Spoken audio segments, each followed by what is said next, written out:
Larry. For those who don't know, the bathrooms are down the hall. And we also have a couple stations over here on my right. Energy and emergency management planning from the Central Vermont Regional Planning Commission. So please stop by and see Eric.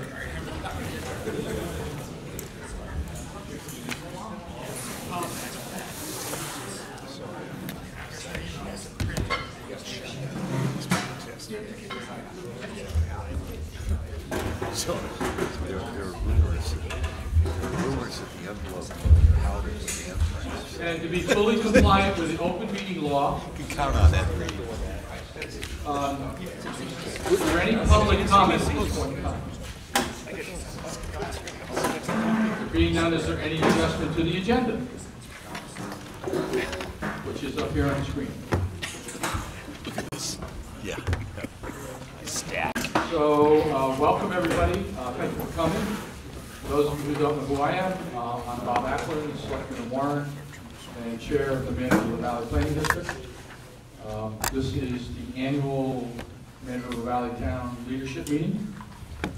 It's gone through several iterations, and we're following the path that we've been on for the last 2 years, so which is a much reduced agenda from what we used to have a bunch of people come up here and ask us for money. And we no longer do that. We only have the big guys coming in. So there's only 2 of us. So I will turn this over to the Man River Valley Recreation District. Rebecca Baruzzi is going to talk to us. It's going to be Luke Foley. Oh, it's going to be Luke? Yes. Okay. Well, Luke, here you go. So, okay, thanks. So my name is Luke Foley. I live in Warren. I'm a member at large on the rec districts. We also have a number of other members who are here. Rebecca, who's chair. We also have Whitney Phillips, who's a member from Warren, John Stokes from Spaceton, and Mike Nucci from Waitsfield. We also have a number of other members who've been getting rid of it for various reasons. And that's funded who've been involved in a lot of our meetings. So, as we get kicked off, our main goal in being here tonight is just to provide some information about what we've been up to. Rebecca just passed out a strategic plan that we've been working on, so you guys can feel free to peruse that as we talk. But before we get into too many details about what we're working on and what we aim to work on in the future, just wanted to take a moment and have people think for a moment about what it is that brought you to the Valley. So many of us, like myself, aren't originally from here. If you're lucky enough to be from here, what is it that's kept you here? Just take a moment in your mind and think about what that is.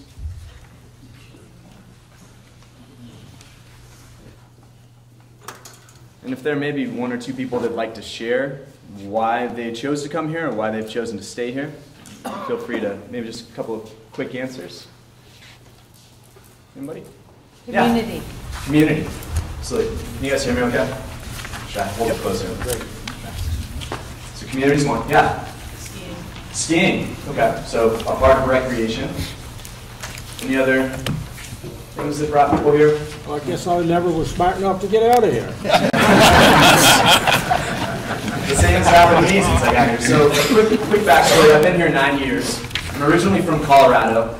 My wife and I met living out west. We moved here for what we thought would be a couple of years. And we stuck just because of a tremendous community. It's an amazing place to raise kids. I have a 3-year-old and a 5-year-old myself. And I'm not alone in having a story like that.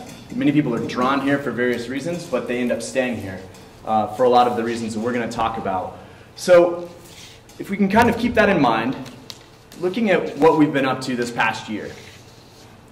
The major initiative that you guys are familiar with, that you supported last year at this meeting, was the purchase of the Mad River Park. That is a significant, it was an opportunity that we were able to capitalize on. It was a great partnership between various organizations, the Vermont Land Trust, all of the town select boards, the rec district, very generous donors who gave money to this process. But we didn't just stop with the process of purchasing that park. We have, since that time, we've improved the parking lot, which is one of the stipulations of being able to make that purchase with Kingsbury's. We've been working on the field. In fact, yesterday Mike was out spreading compost. On Sunday, we're going to have a group going out again to finish spreading compost to continue to improve those fields. You guys have probably heard about the pavilion that's going to be going in the spring. That's another proposed initiative, and we're in conversation with the Mad River Path to look at how we can get a path going around that area. So that's probably the biggest initiative. It took quite a bit of time and effort and coalition building in order to make it successful. There's a number of other things though that we've been up to, and you guys can list. I won't talk about each of them, but a few things. First of all, John Stokes was recognized as an unsung hero of Vermont recreation, which is a real tremendous accomplishment. And I think it's a testament not only to John, but also to his passion for the kids in this valley. I know in our meetings he's often a strong proponent of the kids programs, lacrosse and soccer and baseball. And really, for some of us, like I tend to be, and especially before I had kids, tend to be more oriented towards outdoor recreation. There's a nice balance to keep that perspective in mind. You can see all of these other things, and at the very bottom, you'll see the work that we've been doing on the strategic plan. So we've been working with Drew on developing the document that you have, really focusing in on our mission and vision and what it is that we hope to accomplish as an organization. And with that, the biggest thing that we're taking away from that process is the amount of work that we can do is not sufficient for what we would really love to see happen in this area. So one of our first steps is that we've been assessing where we're at with our recreation. What is it that we have? What do people want? And what is it that we are going to need to do to get to that place? And so here are some things that you guys can take a look at. For many years now, there's been funding. At this point, it's $15,000 from each of the towns that supports our grant funding. Last year, there was a special item, which was the purchase of the park. And this money has gone towards tremendous projects that you see around the valley. Lots of miles of trails. You have incredible recreational resources, as many people who've moved here can attest to. And the reality of much of this is that money is fantastic, and it's really supportive of a lot of great organizations that are doing good work. Those organizations, though, fill a major role in this valley when it comes to recreation. Without the work of the path or the riders, a lot of the things that we take for granted wouldn't be in existence. And so when we look at all of the volunteers, when we look at the number of people that are supporting these recreational activities, that is one of the linchpins. That's one of the things that makes the quality of life here as successful and as possible as it is. A couple of numbers that are worth looking at, just in the purchase of the park, over 600 hours went into the purchase of the Mad River Park. Those are volunteer hours from a number of different people. But to put that in perspective, that's a lot of time committed towards one really big initiative. Since that time, especially Mike has borne the brunt of a lot of this, but he's been putting in a ton of time and energy to make sure that transition goes down smoothly, to make sure that this is successful, that we prove to you our competency in managing this park. But again, that's a lot of time that's being committed to this. And this also comes at a time where, and many of you know this, but the ambulance services, the fire departments are really struggling to find volunteers, and that's something that is happening across the valley. There's a disconnect between opportunities, and there are a lot of people who don't know what's out there, but then there's organizations that really desperately need some new blood and some new energy to help drive them forward. And so that's part of where we're recognizing that many of what we take for granted might not be super sustainable for the long run. A lot of these different initiatives were probably chaired, were driven by some of the people sitting here and maybe some of you sitting in the audience as well. And the reality is that when we look at our community, the conclusion that almost every single study comes to is that recreation is vital to our success. We can't ever build an economy around one industry, but we have to be realistic and know that this is a big driving force in what it is that we have to offer. And so not only is it about bringing people to the valley, which is always sort of a double-edged sword, right? We like having tourists, we like that injection of income, but we also don't want to give up our secret stash on a powder day, or we don't want to give away that trail that we know about that's a kind of a hidden gem. And so the reality is that we have to balance growth in a way that's mindful of how we can move forward, but at the same time, respect the quality of life that makes this place such a great place to raise families. And to talk a little bit about some of the visitors that come here, you guys can see that a lot of people are making a choice to come here specifically because of outdoor recreation. Now, that's a lot of dollars that are injecting, that's second homes that are being purchased, and if you look at some of these numbers here, in a moment I'll show you an image for Blueberry Lake Trails, but we know that a local who goes out on the trails for a day spends somewhere in the vicinity of like $7 to $10, right? So they pick up a sandwich and a cup of coffee on their way there, on the way back. But you can see those numbers for visitors that they're spending $70 if they're coming just for the day from another part of Vermont, right? That's a lot of money. That's, stopping for a bigger meal, maybe stopping for drinks after they go out. And overnight visitors throw in a hotel room, right? And maybe a couple of meals. And so that's a serious economic driver. And when we look at the economic impact of a place like the Blueberry Lake Trails, you can see what that's generating, okay? 22 jobs generated by trails, and to be honest, I think, what are there, 6 miles of trails there? 5.5 miles of trail? So recent initiative, a partnership with the U.S. Forest Service, with Sinuosity Trail Builders, with money that's come from the Rec District, with the Mad River Riders, to put in these trails. And part of what draws people here, if you look at the statistics on why this is such a successful area, it has a lot to do with usership on weekends and over holidays. So the people that we see going here are from out of town, and they're choosing to go to Blueberry Lake because of what it offers. I have a 3-year-old, as I mentioned. He can ride a Strider bike on Tootsie Roll and not be scared out of his mind, which is a pretty great resource in this area. When you look at a lot of the trails that are existing from the past, they can be pretty technical and pretty hairy and a little bit intimidating for people who are just looking to get into the sport. And so if you contrast Blueberry Lake with the Revolution Trail, which picks up right by Flatbread, there's high usership. In fact, there's more usership on the Revolution Trail, but the peak hours are after work, and they're typically used by locals. And so one of the issues that we start to see is that we have this great infrastructure. We have these, and the reason that Revolution was developed in partnership with the riders is because it offers sort of an intermediate step between something like Tootsie Roll or some of the Blueberry Lake Trails and some of what you'd find if you're familiar with like Dana Hill and some of the trails that are available there. So one of the things that we've been looking at is how do we reasonably partner with these different organizations through a Trails Collaborative to make sure that what is being developed aligns with what we're seeing is really working in the valley. And that's an initiative that's being headed by the planning district, by people from the rec district, in order to make sure that we have a really strong trails vision for what we're hoping to do. Beyond outdoor recreation, though, we have to be mindful of other forms of where we can generate some income that is involved with recreation. So these are some examples of from College Station, Texas, okay? But I want you to keep in mind, maybe this is Stowe and the Hot Air Balloon Festival, or maybe this is the lacrosse tournament that they're having. And if you look at the economic impact of having big events that can bring a lot of people, this is one of the reasons that the purchase of the park was so invaluable, because now that there's ownership, we can actually move forward with having bigger events that bring in a lot of people that's going to be an economic driver for. I noticed one gentleman had a West Hill bed and breakfast.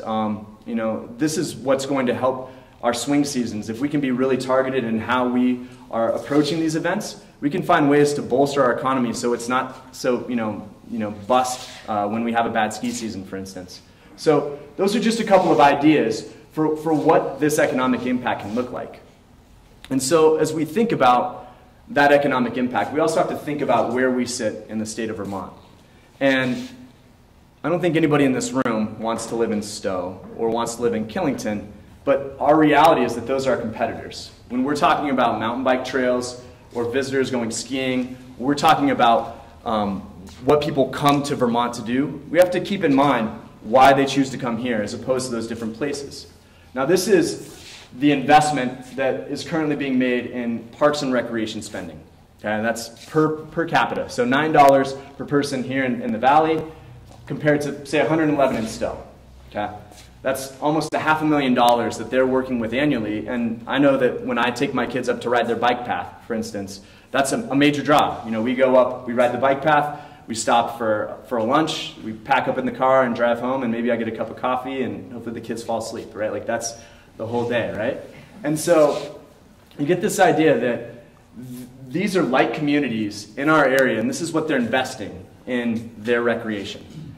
You could think about the resources involved with some of these different places, but just to sort of keep in mind where we're at. So the next step is to talk about what we're capable of doing as things stand. So with the $45,000 we have annually, these are the initiatives that we're able to take on. As we've looked at different models for how recreation districts operate, we've seen that there's really a lot of models, but as you break it down, there are several key areas. We've been referring to a poster model. So you have parks, open spaces, trails, events, and you have like recreational programming. That would be kids' activities, baseball, that kind of stuff. And so all of these areas that you see are things that we're actually in the process of doing. So with trails, we provide funding. We're collaborative with all these other groups that are working to build trails here. When it looks, with programming, we're essentially hands-off. I mean, a lot of other organizations are taking care of that programming. That's a step that we'd like to fill, but at this point in time, we just don't have the bandwidth to do that.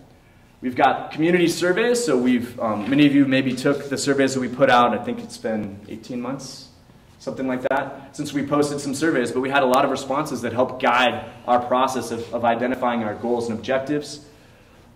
With grants, for many years, we've been funding strategic partners. Those are the grants that have gone to the Riders and to the Path and to various different organizations.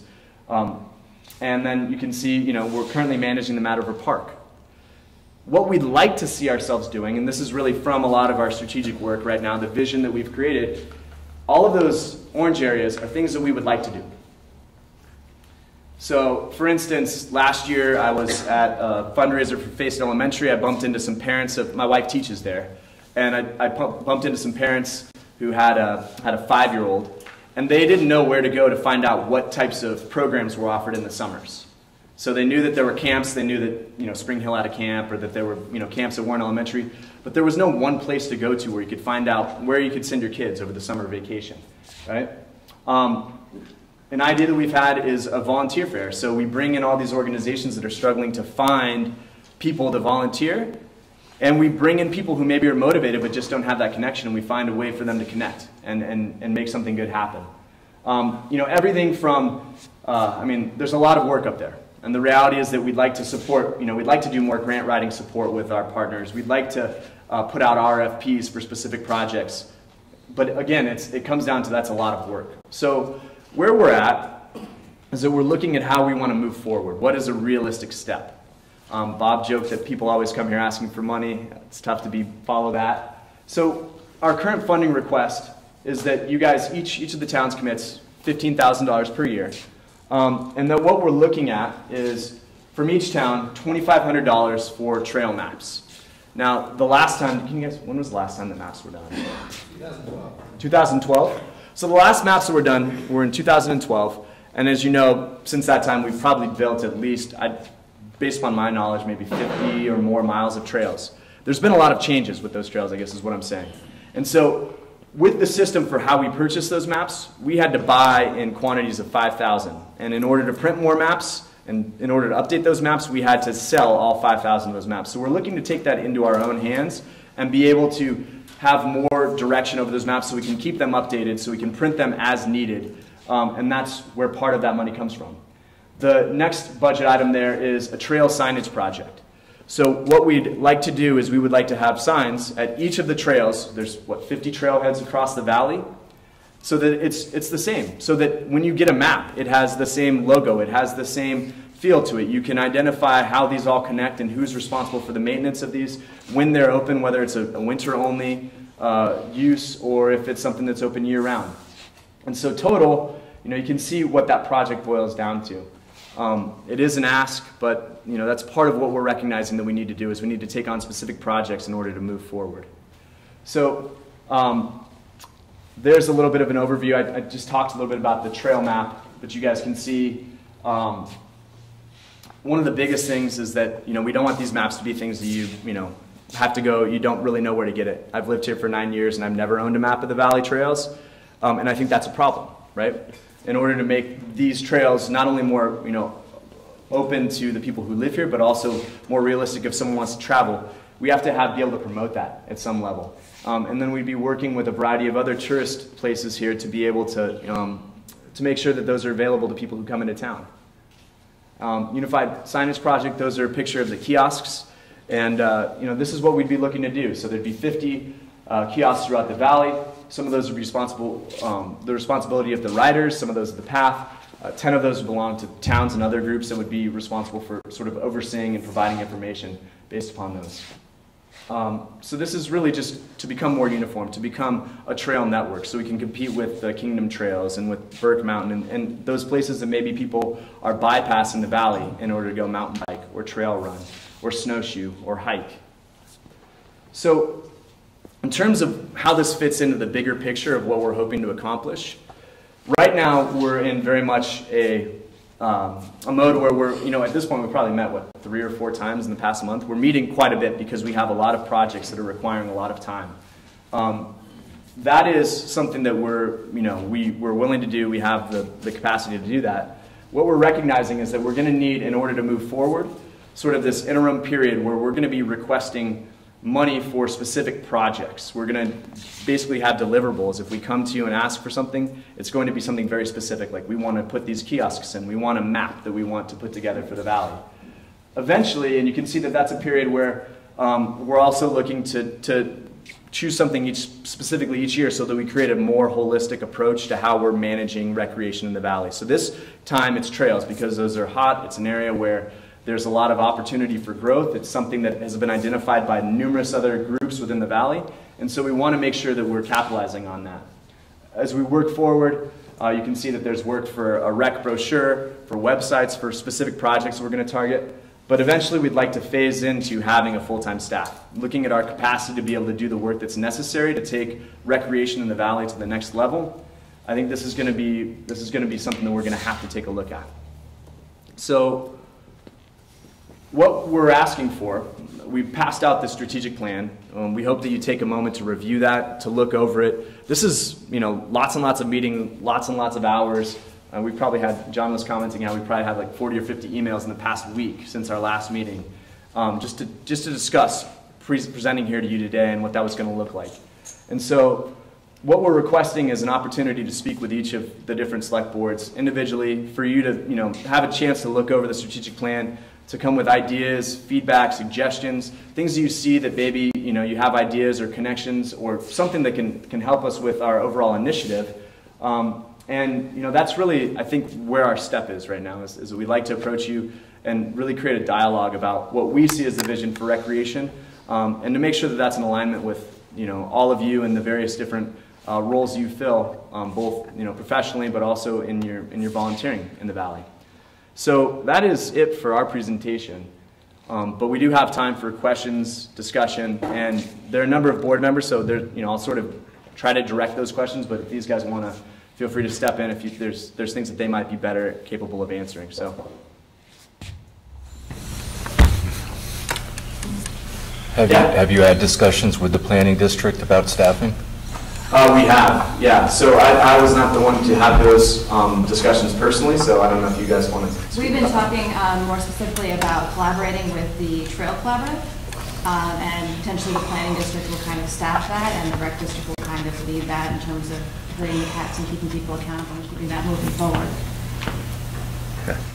Okay. And you guys can correct me, but I think the percentage of your what percentage of your budget is currently dedicated to trails? It's something 30%. 30%. So there's a significant portion, but in terms of their capacity with their staff, it didn't seem like it was realistic for them to take on more of these responsibilities that we're looking at.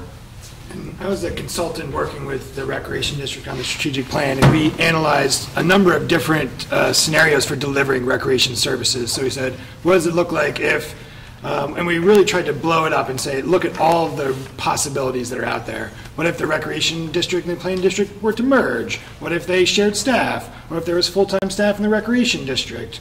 What if it's a contract work? And we looked at really all the different models, and it seemed that this phased approach to growth was going to be the best way to build upon that success the Valley has in providing recreation through all these organizations, but also allow it to evolve and grow over time.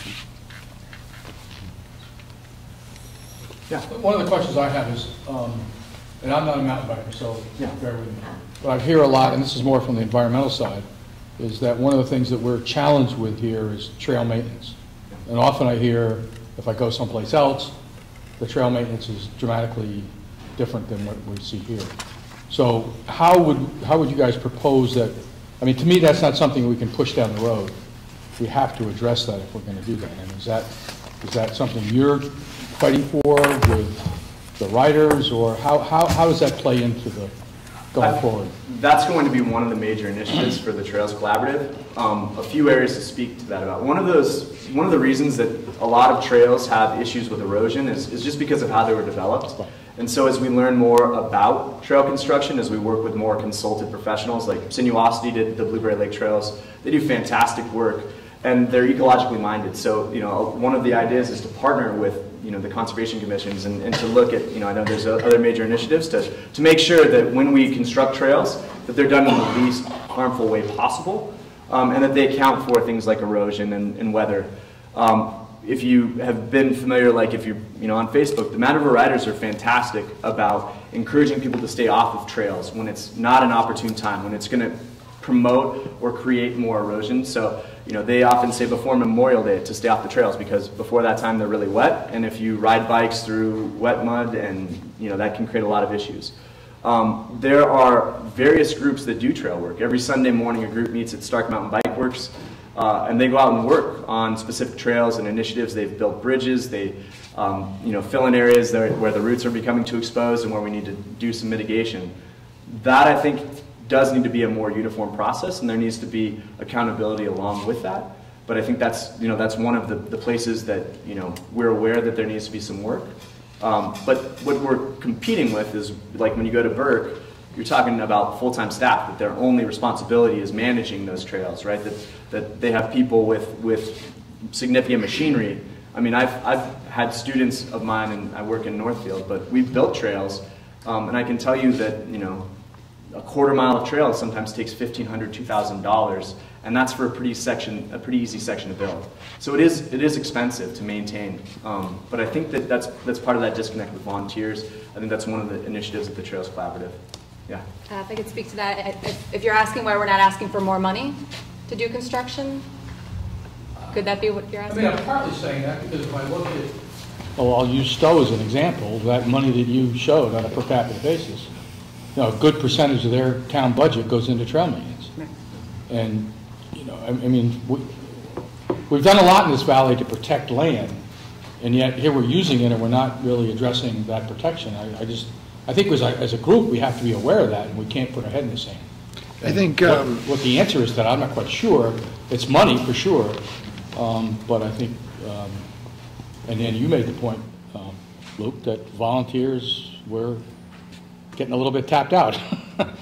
So how do we get there? I mean, and I don't think that's something. Again, I don't think it's something that can be kicked down the road. I think it is a trail collaboratives, and I think we are maybe kicking it down the road yet because we're not ready with that direct ask. We haven't had enough conversations with people to understand exactly what they need, and we're incrementally asking for money because we also live in this community, and our neighbors are taxpayers, and they have lots of opinions about these things. So we want to be in good favor. Right? We asked for money for a strategic plan. We did our strategic plan.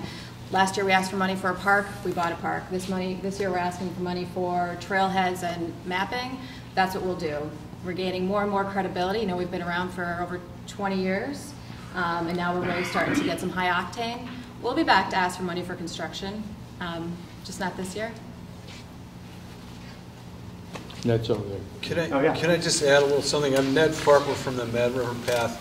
In today's Reporter, there's an article about how the groups are working together in the Chase Brook Forest in Facein, and by trying to consolidate trails and eliminate one bridge of two, we're able to take 1,600 feet of trail out of commission net.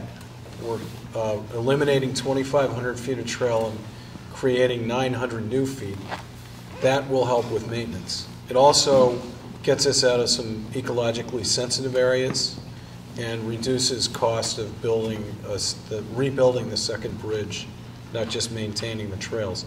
So the organizations, which include the Riders, Catamount Trail Association, the Vermont Land Trust, Friends of the Mad River's been helpful, and the PATH. We're working as collaboratively as we can on this opportunity to really make it much more practical and much more cost-effective and a better experience for the users while improving kind of the ecological impact as well. So, we feel like it's partly our responsibility to find those opportunities and try to save money, but you do need to invest in that new 900 feet and decommissioning the old 2,500 feet of trail. It's a really great example, and it's in the reporter today. I understand that you're asking for some extra money besides what we generally put into that budget. Now, it seems to me that that's rather ambitious, considering the fact that all these towns came together and put an enormous amount of money into the park down here, and then in less than a year, we're asked to dump in some more money besides what we're dumping in. It looks to me like nobody's thinking about how much it's costing all this taxpayers for all this. I mean, to be perfectly honest, we're incredibly mindful of that. I think that one of the things that we're forced to look at, and this happened at a tri-town meeting a number of years ago, but we were challenged as a group to really step up our vision for what recreation could look like in the valley. We're putting in time and energy to determine what that looks like. There are obviously different, I know that the tax structure in different towns is different and maybe provides revenue that is not available here. We're trying to come to you with, in all reality, an ask could be, let's try to match Stowe. That's not realistic. We know that that's not realistic for our tax base, and that wouldn't be fair to put you in a position to try to either support or not. And so what we're attempting to do is identify very specific deliverables that you can see will be tangible, that in 1 year it's done, and with that money we're moving forward with a more cohesive vision for what recreation looks like. The reality is that organizations like the PATH have carried the torch for recreation in the valley for a long time. And in a lot of ways, those aren't things, like those groups don't exist in a lot of other communities in Vermont. That's where these other recreation boards, that's where paid employees have stepped up to fill those roles. And so the grants that the PATH is writing in order to build sections, those are, in a lot of other communities, those are paid employees that are doing that work. And so that's one of the things that we're looking at, is how do we be responsible with the money of the taxpayers here, but also recognize that in order to remain viable economically, if we want, if you look at the return on investment, the trails at Blueberry Lake, at most, you're talking 5.5 miles of trail, and you're talking about 22 jobs in this community that are generated by that revenue. And so the cost of those trails might be in the tens of thousands, but what they're generating economically is millions of dollars. So the return on investment, I think, is strong. I think we're demonstrating that. It's something that nationally is becoming more and more of a trend. It's something that the governor is currently supporting, is this initiative to really promote outdoor recreation as an economic driver for the state. And for us not to pretend, to just think that that's not going to happen to us, that if we don't fund these projects, that we're going to be able to continue to compete with these other communities, I think is not realistic. Yeah. You just referred to the outdoor recreation initiative that's happening on a statewide basis. Have you all been participating in that? And if so, what are we learning from that experience that is helping to inform the strategic plan and where we need to go? Well, they're still at the point where they're collecting data, so they just had all of their statewide meetings. A bunch of us, Christine, myself, a bunch of other folks from the Valley were in the Waterbury meeting, and so they're figuring it out. So nothing has really come from it, but I know that either Bob or Josh has been in front of them and letting them know that we're working with the trail collaboratives, and we have the active transportation plan, and so perhaps this being one of the places in the state they're really looking at to give some seed money to, because our organizations, we have it together. We're ready for whatever they have. Sarah, I have met with Trey. I'm sorry? I have met with Trey Martin a couple times, who was on that council, as well as Drew Simmons from the Valley's on that council. I have a question for you. So with the 5 different variables you were looking at, why wasn't having a paid director type why didn't that rise to the top? As the first step, and I think the decision to go for more of a phased approach was to come and to not ask for money for a staff person, which would have been a lot more than potentially this ask night, and to do that in more of an incremental fashion, and so that we're allowed to do projects that have been identified by the other groups, the Trails Collaborative, the Path, the Riders, the Planning District have said trails and signage are things we want to do this year, and so responding to that, and then phasing up to that staff person eventually, but not coming right out of the gate and asking for, the amount of funds it would take to do that. You're looking at 60, maybe 70,000 for a full-time staff employee, and maybe 30,000, half of that, and so. And then you'd still need that money for the maps. Those are physical items that you'd still need the money for the maps and the kiosk materials on top of that. And so the idea was to create some value in the short term and to kind of phase up into that period of growth that I think there was understanding that eventually that's probably the level that makes sense to provide the level of recreation services that the valley needs. Which I agree with. And I've been a proponent of that for a while, and I guess my question there is, so would you be, you'd be looking at that person, that staff position as a complete add-on to what's already there for paid for like the Path and other paid type recreation positions, or would that meld that, or would that be a new thing? And so looking at the way recreation services are delivered in the Valley, it's pretty unique even nationally. And so our firm, we work with recreation departments and districts out in Colorado. The recreation district is a very common model in Colorado. Here there's only 3 in the whole state of Vermont, and there's really only 1 because the other 2 are not kind of the way you traditionally think of, they only own 1 park, and they really only manage 1 parcel. And so, but the way services are provided here are really unique, and there's no reason to throw that out. The organizations that are operating in the Valley are doing amazing work. That's why the level of recreation services are so incredibly high, with only $9 spent on the municipal level per person. And so the model that they're using in Stowe, for example, has more money coming in through the municipal side and less coming in through the volunteer side.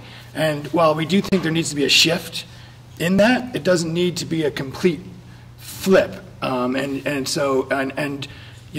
it would be actually to the detriment of the Valley to not continue to support the Mad River Riders, the Mad River Path, and all those other organizations. It's not just those 2. There's lots of other organizations.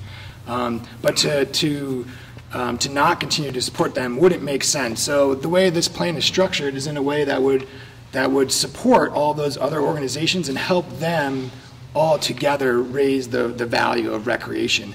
And so with 1 staff person, that person could help support them much better than they might, than with no one certainly, or even that they would with the staff of 7 that they have in Stowe. So they have 7 recreation professionals, paid staff in Stowe. And so it's a different model, and it's one that has honestly been working because the quality of recreation is really high. The facilities are great, but what you'll see here in the Valley is that things were built and things were designed, but they weren't necessarily planned with a cohesive and consistent person kind of orchestrating it. It's been very organic, and I think it's the way, in my experience, I don't live here, I live in Burlington, but the way many things happen in the Valley are very much grassroots, very much from passionate, dedicated volunteers. And so that's how it's happened here, and so it made sense to build upon that and to allow that to happen and phase up to a full-time staff. Does that capture your thoughts? Good. A related question to Ed's. Your ask per town is $8,200 or $8,500 per town. You've mentioned the volunteer fatigue in your remarks. What faith can we put in the current collective of recreation organizations to fulfill the ask that you're making for this coming year. Talk to us about how the riders, the path, the rec district are working together now, and how this infusion of money is going to be effectively spent. Mm-hmm. I can take John, that. how long have you been doing this? Doing what? Trails, the riders and trails in the valley. 25. So I don't think John's gonna get fatigued yet. I'm amazed, but I don't see it happening yet. But John, of course, is part of Volunteer the. numbers go up every year too, and with regards to the designs, it's been, you know, what we've been able to do, not what we necessarily like to do. There is a cohesive plan behind it. It's just going at our pace that we can right now with the support that we have. But just. I mean, really what I'm getting at is, you know, I'm completely and totally in support of increasing our capacity here.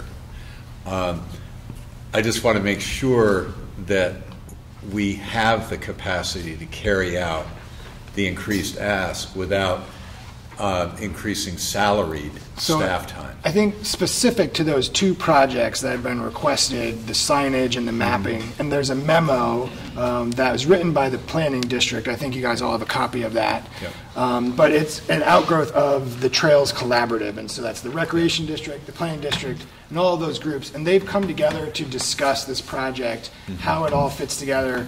They discussed the designs, they figured out what do we need, how can we get it done, and all of those groups have looked at their ability to do this over the next year and have agreed this is what we want to do, and this is the way to get it done. And if you look at that memo, then it took a lot of work from Christine and Josh to put that together. There's been a lot of thinking that's gone in, not just by the Recreation District, into these two projects. And so that thinking of how many, and you'll read in the memo, how many volunteer hours is it going to take to build each kiosk? You know, how much time is it going to take to design all the maps that go inside of them? The takeaway maps, there's a lot of thinking into how can, what type of work is going to be needed to update these things. And so that thinking has been really fleshed out in how to get these two specific projects done. I think moving forward, and you'll see in the other projects that aren't slated for this year, ways to increase the capacity of those volunteers actually as well. And so it's not just that volunteer fair, it's helping to support them with grant writing. It's helping to support them with bringing them together. And so there's been a lot of success with the Trails Collaborative, convening the groups and saying, what support do you need, how can we help? And so that was a strategy that was taken for both events and for programs as well. You know, get the basketballs and the baseball volunteers together and say, what do you need? And to then build upon that. And so that's what you'll see as part of the strategies. In addition, a staff person would be primarily working towards supporting those organizations as well. And so that one staff person is not going to be the one doing all the trail maintenance. That's not that person's job. That person's. Yep. Okay. I really appreciate Paul's natural skepticism about spending money, period. In fact, I don't think he has any money in his wallet tonight. But I do really believe strongly that the public investment of really very modest dollars has an enormous return to our economy. And I really appreciate the work that the Rec District has done to really drill down into all the work that the Vitality Series and all the other economic forums that have preceded it and have represented in a very clear way tonight an important part and growing part of our local economy, which is recreation. So, Paul, I hate to say this, but I think we're going to be investing more dollars for a greater return in the coming years. So we're going to have to keep fighting over it. Look, if I could just put a suggestion. You're the last one. Okay, good. That's how I like it. As it should be. As it should be. So, As it should be, right? if you were to assume that some people are impatient and don't like waiting, okay? And that... Not you. Right? Yeah. And, you know, part of why we're behind Stowe and everybody else is because sometimes in this valley everything is slow and phased and blah, blah, blah, blah, blah. If we're going to have a rec director, and I fully support that, however it's going to be, instead of saying, well, in 5 years we're going to phase up to it, I think maybe by whatever next year. I mean, we need to start figuring how to do that now. So the strategic plan will certainly identify that rec director's role, the cost that it would take, everything that it would need to hire that person, and what they would do once they come into that role. And really, it's a decision. And also the volunteer boards underneath it and how it would all, I mean, to get to the next step, it needs to get centralized. There's a huge piece, and the strategic plan speaks to that, of how this rec director would have to work with the organizations to figure out the best ways for them to all work together. Has some suggestions, but part of that is actually doing that convening, bringing them together and saying, you know, what do you need? And that step needs to happen by that paid person. But the point I was trying to make is that that decision could be made by the select boards. If you wanted to do it next year, this plan would support that ability to do that. And the rec district would be, I think, ready to do that if the select boards were ready to invest. And so it's got a plan that if you weren't necessarily ready to invest this year or next year, there's ways to get things done between now and then.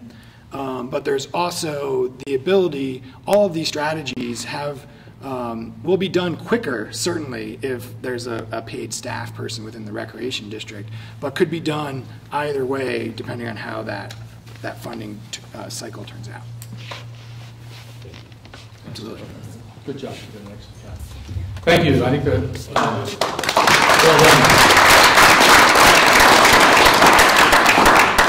vastly different from when we had somebody come and say, we put $10,000, $12,000 in the stadium, and we did this, we did that. So congratulations, you made a big step forward. I really appreciate that. Next up is Brad Long, who's going to speak on Ridge to River Task Force and give us a summary. If you remember, last year they came and spoke. This is a process that's gone on for 2 years, and some of us on the select boards and planning commissions have had to partake in this. And I think it's been very worthwhile, and turn it over to Brad. Thank you, Bob. How is everybody? I hope you're all better than me. I'm pretty confident I got about 4 hours of sleep last night, and maybe 3.5 the one before that. I am not firing on all 8 cylinders. I'm sure to screw some of this up, so have a little fun with it if you would. I just want to point out the first slide here. Can you guys hear me? Yes. It's really weird. Resilience and clean water for the Mad River Valley, brought to us by the Ridge to River Task Force. I am a resident of town here, but I want you all to think just quickly here about the three words, resilience and clean water. We are talking about the Mad River Valley. So this river is running through all of this here in this watershed, certainly in these 5 towns. But as things are changing, resilience and clean water are going to become more important for all of us. So maybe think about that during this little presentation. The Ridge to River group gathered 20 people from the valley a couple of years ago in 2015 to consider next steps at the Leahy Summit. And flood resilience, stormwater runoff was the ultimate outcome of that. The agreement from the group was that stormwater runoff was the #1 priority for the valley to consider to create a resilient and clean environment. We are being funded by the High Meadows Fund. They're providing grants for us. That's one of the funding sources, but that funding source in particular helped us go to the 2015 Leahy Summit there. We've certainly been working together as a group, and we've been creating some community roundtables. I don't know how many of you maybe went to the community forum we had in October at the Lareau Farm, and then previous year at the Big Picture Theater Company there. But we have certainly learned a couple of things, and part of the presentation here this evening is just to talk to you a little bit about the things we've learned and some of the actions that we believe that we can take together. But we do believe that if we are able to slow down rainwater and snowmelt and help it sink into the ground, we are less vulnerable in flooding situations. We're going to reduce our infrastructure maintenance costs, and we benefit from cleaner water. So I'm going to go through what we know I'm going to go through why it matters and what we can do together. Before I get into that, the Ridge to River Task Force is a group of people from the Valley. We have Select Board and Planning Commission members. If you guys are here, can you raise your hands just to say hello to everybody? A couple of you up. I see a bunch of you out there. Thank you. We have some private citizens. Richard, I see you're out there. Want to raise your hand? Thank you. And we are working together with consultants and researchers, with leadership from the Friends of the Mad River, with some organizational partners. We have some emerging collaborations, and we're being funded from multiple sources. You see three of them up there on the bottom: High Meadows Fund, Lake Champlain Basin Program, and the Vermont Department of Environmental Conservation. So what we know, essentially I'm here just this year to kind of update you on what we have learned in the past. Some of this might be a little bit of review from last year or the year before, but I'm here to just share with you what we know today. And of course why it matters, and obviously what we can do about it all. So, do you guys remember this? Grade school, 3rd, 4th grade? I don't. But it was reminded to me when I was trying to prepare for this. But essentially the transpiration, forget it. Essentially, water comes down, it sinks into the ground, and it goes back up into the sky. This is the natural water cycle. What we're seeing in kind of the modern world here is we have more of an urban water cycle where the water isn't able to sink into the ground as well, and what we end up with is a situation where we have higher amounts of runoff water going into streams and rivers, creating potential flood situations. Essentially, when urban centers were built in this country, and with the explosion of the automobile, the pave it, pipe it, and pump it theory was the way to kind of deal with water, get it away from us. We built impervious surfaces, we had some hard engineering, some great infrastructure. This is creating more runoff in the streams around us. It's certainly a faster erosive water in those streams, and ultimately we have dirtier water in the streams. So the realities of this climate change that we're beginning to see here are, I guess, profound, you could say. I think we remember this from Irene. And certainly we've seen this again and again. We saw this last August during some heavy storms, the culvert damages along some of our roads. So what we're seeing is that the traditional thinking is creating some issues for us. But there is some emerging mindset, the slow it, spread it, and sink it mindset. Long story short, get this water into the ground and let the ground do some of that filtration for us so that it doesn't go into the rivers and streams as quickly and create some of the issues that we're seeing. If we slow down that rainwater and help it sink into the ground, certainly we are less vulnerable to those large rain events. I think we're all familiar with them. We reduce infrastructure maintenance costs, and we benefit from cleaner water. So it's a multiple benefit win for everybody if we can manage this a little bit better than we are today. So what we know, a couple things that we've learned. We have 437 miles of roadway in the valley. About 66% of them are public and 33% are private roadways or driveways. Of those 33%, about 60 miles of them are considered steep, 15% grade or higher. That creates a very quick path for rushing water to accumulate and create damage. We also have high road densities. About half of the Mad River watershed, Mad River Valley watershed, has road densities that are comparable to the outer Chittenden County towns. It's kind of an interesting thing to think of. We think we live in a very rural area, and while it is, we do have some road density issues. So when we think about the roads, we have private roads, and we can see we have some runoff issues that create maintenance issues. We have fast-acting water that goes right into our sewer and drain systems that helps with the encouragement of flooding. Certainly we have more runoff that encourages an incredible amount of pollution going directly into our rivers and streams and brooks. Additionally, we have private drives, and this is a great picture of a very steep driveway, but the water is digging its own channel along the side of this driveway or roadway.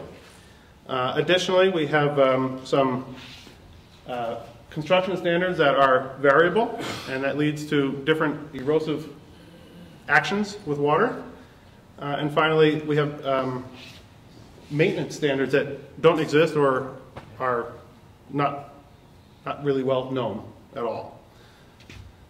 We also know that we certainly, we love our outdoors here. Great presentation earlier, I appreciated that. We have about 300 miles of managed trails in the valley. Many miles of the trails are not managed though. And some of those, if they're poorly sited or were not well built, can create issues with runoff, as we see in this image here. Between 2001 and 2011, the National Land Cover Database shows that within the Mad River Valley watershed, 468 acres of forest cover have basically disappeared. They've changed. And 34 acres of forest cover have changed to developed and cover class. So what this means to us is that we've lost about 500 acres of forest cover in about 10 years. That's 38 football fields a year that we're losing in terms of forest cover. So why that matters, I think that's a fair question. I certainly asked it.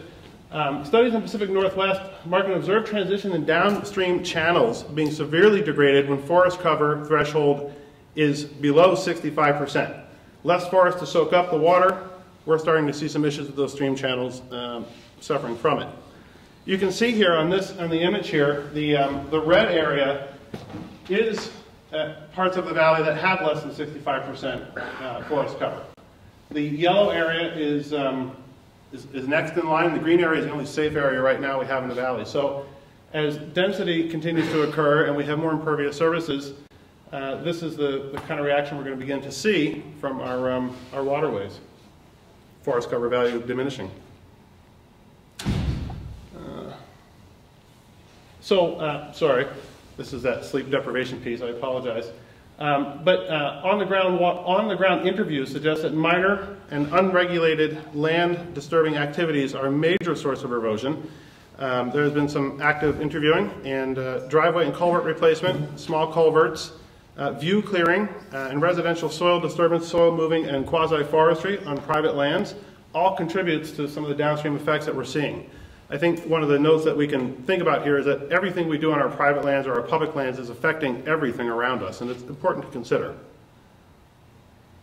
Why it matters. Certainly across the watershed, these small actions are adding up here. In terms of new development, in terms of what we know in terms of town planning, most of the Mad River Valley development falls under state and local stormwater runoff permitting thresholds. Because most of the Mad River Valley is 1- and 2-family structures, it often doesn't trigger some of the state stormwater permitting thresholds at all. In terms of local municipal regulations, they address temporary construction and erosion controls, but it's limited in mitigating the impact of new impervious surfaces over the long term. In terms of an enforcement piece, this becomes particularly challenging. It hinges on the capacity of municipal staff and volunteers to enforce it. And what we've learned is that the volunteers that we have available to us are working very hard, but lack some of the resources that may need to be available to do this work. Staff zoning administrators, usually part-time people, and development review boards volunteer, have a lot on their shoulders, but to conduct development review, enforce regulatory documents, and ensure community involvement becomes quite a burden and has become one of the stumbling blocks to enforcement. So why it matters. I mentioned this, the zoning administrators and development review board members report that there is a need to invest in training and support staff for board members.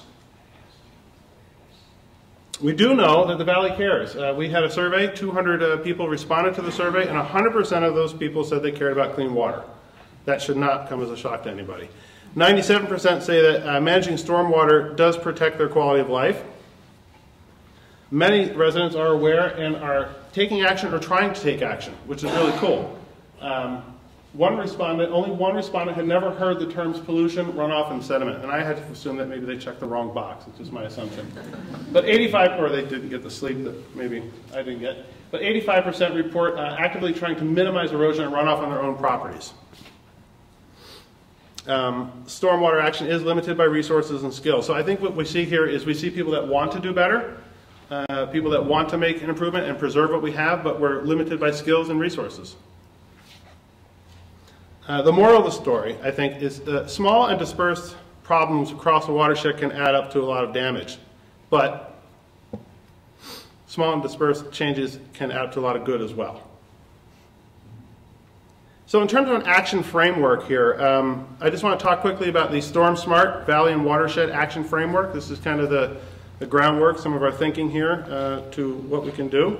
There is a full link to the groundwork here on the ridge2river.org website, so you can take a look at that if you'd like to see the whole thing. But here are some highlights.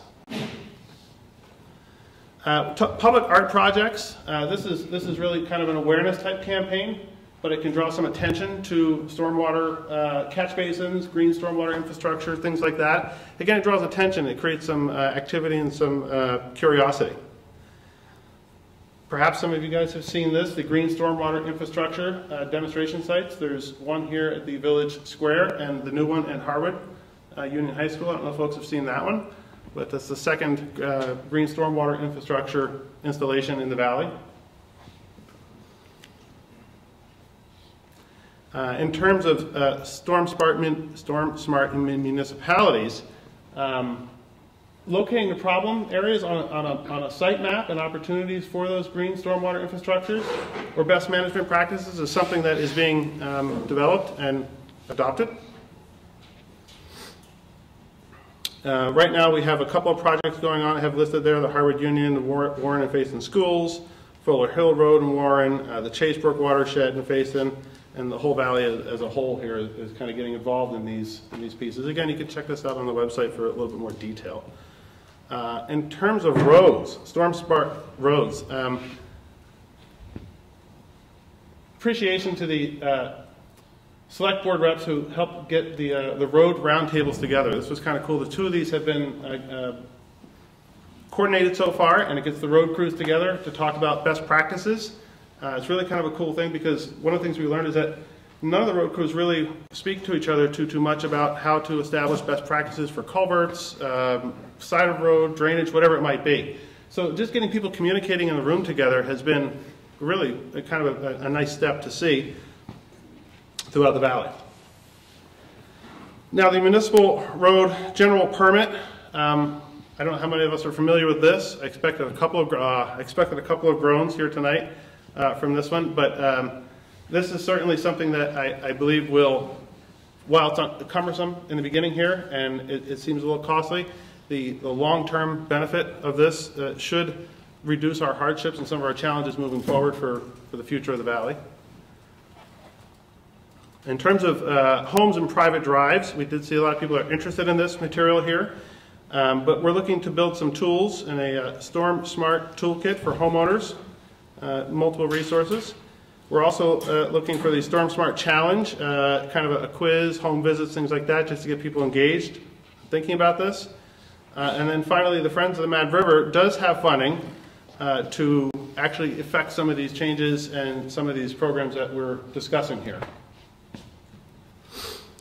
And on the wish list, kind of where we'd like to see some greater influence and spread some weight out, certainly with trails, contractors, farms and forests, and municipal planning. So these are some of the primary areas where we believe we can continue to have some good influence and make some impact.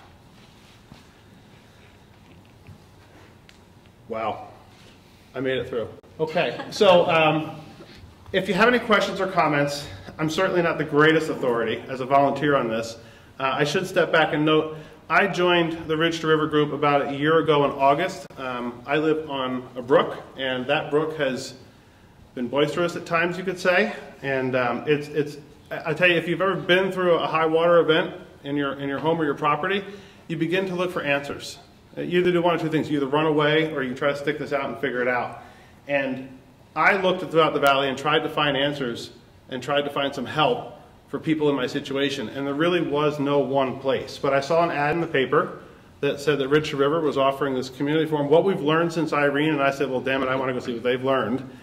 So I began sitting in on the meetings, and I've learned an incredible amount. It's been a really interesting experience. It's been good to work with people throughout the valley, but it's also nice to see the community beginning to recognize this and move in a singular direction.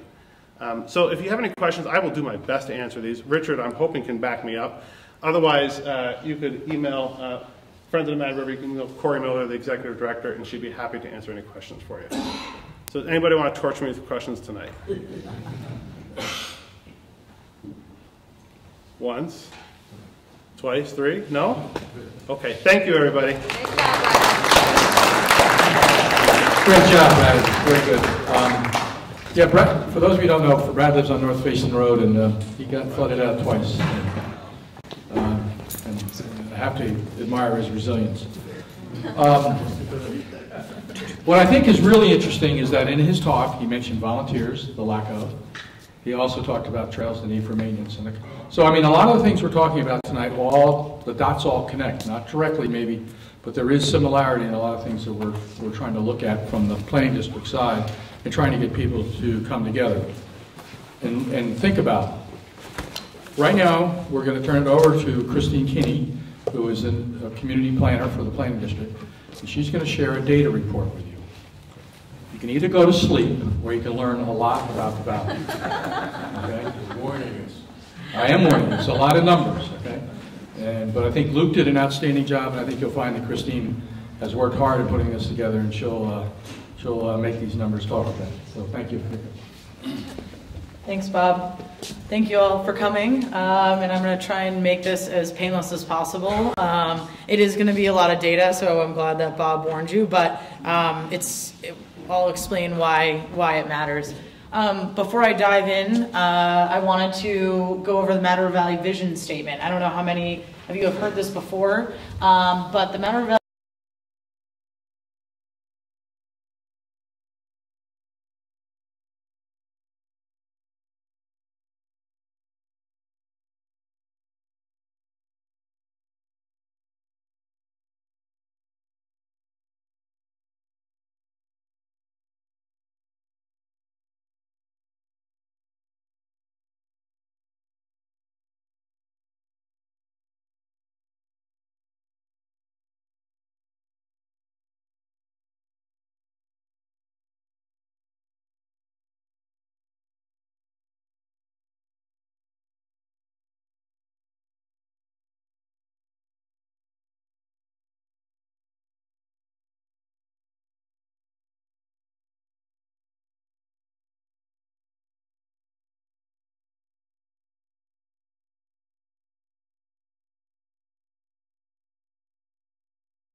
There was an uptick from 2009 to about 2012, but since 2012 to 2016, gross sales receipts have been declining in Waitsfield.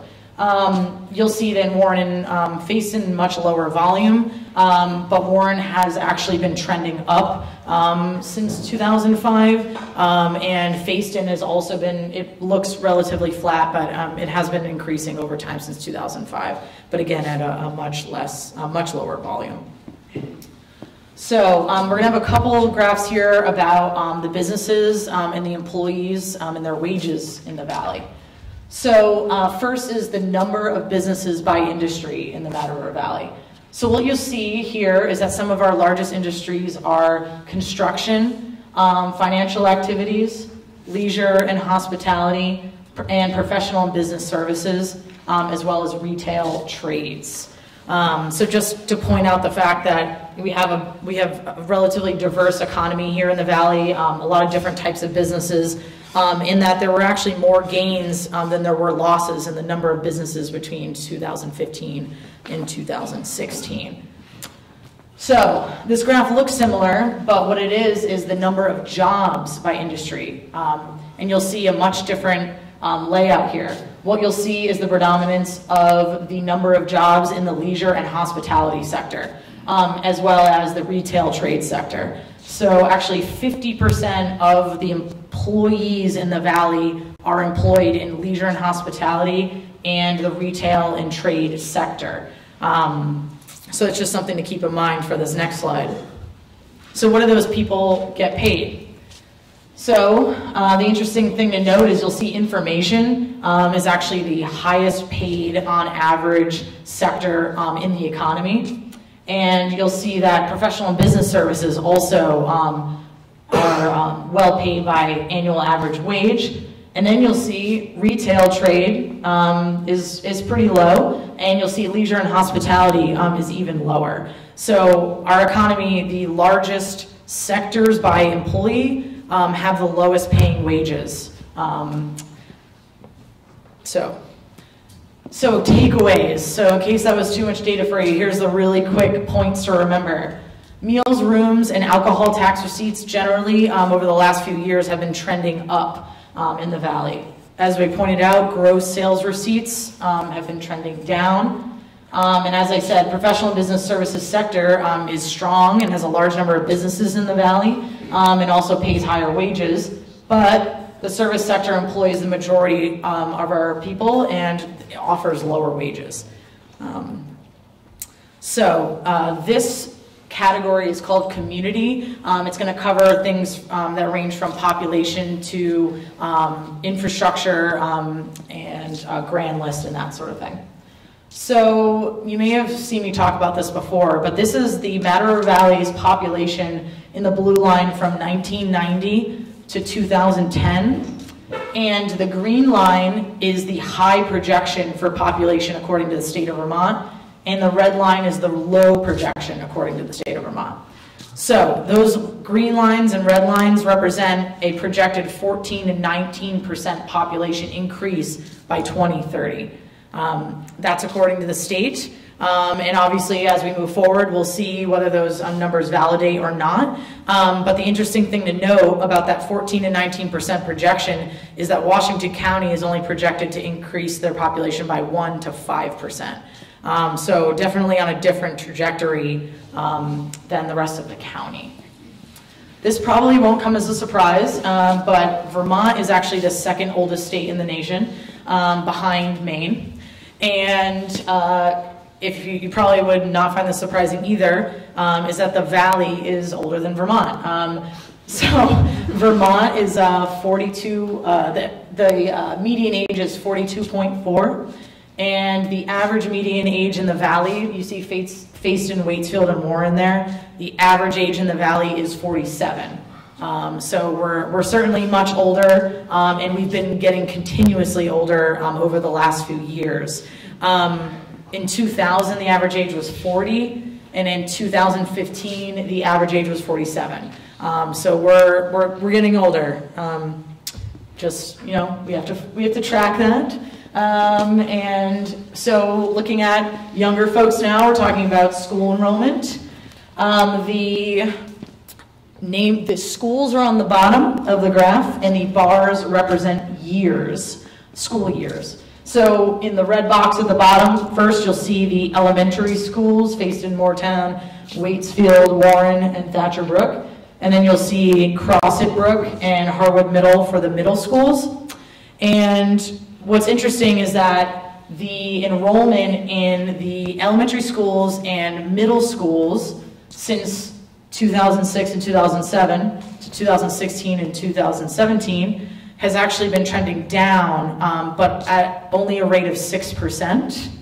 Unfortunately, if you look at the high school, Harwood High School, over that same period of 11 years, the school enrollment has gone down by 23%. So there's a big difference in terms of school enrollment by the level of school you're talking about.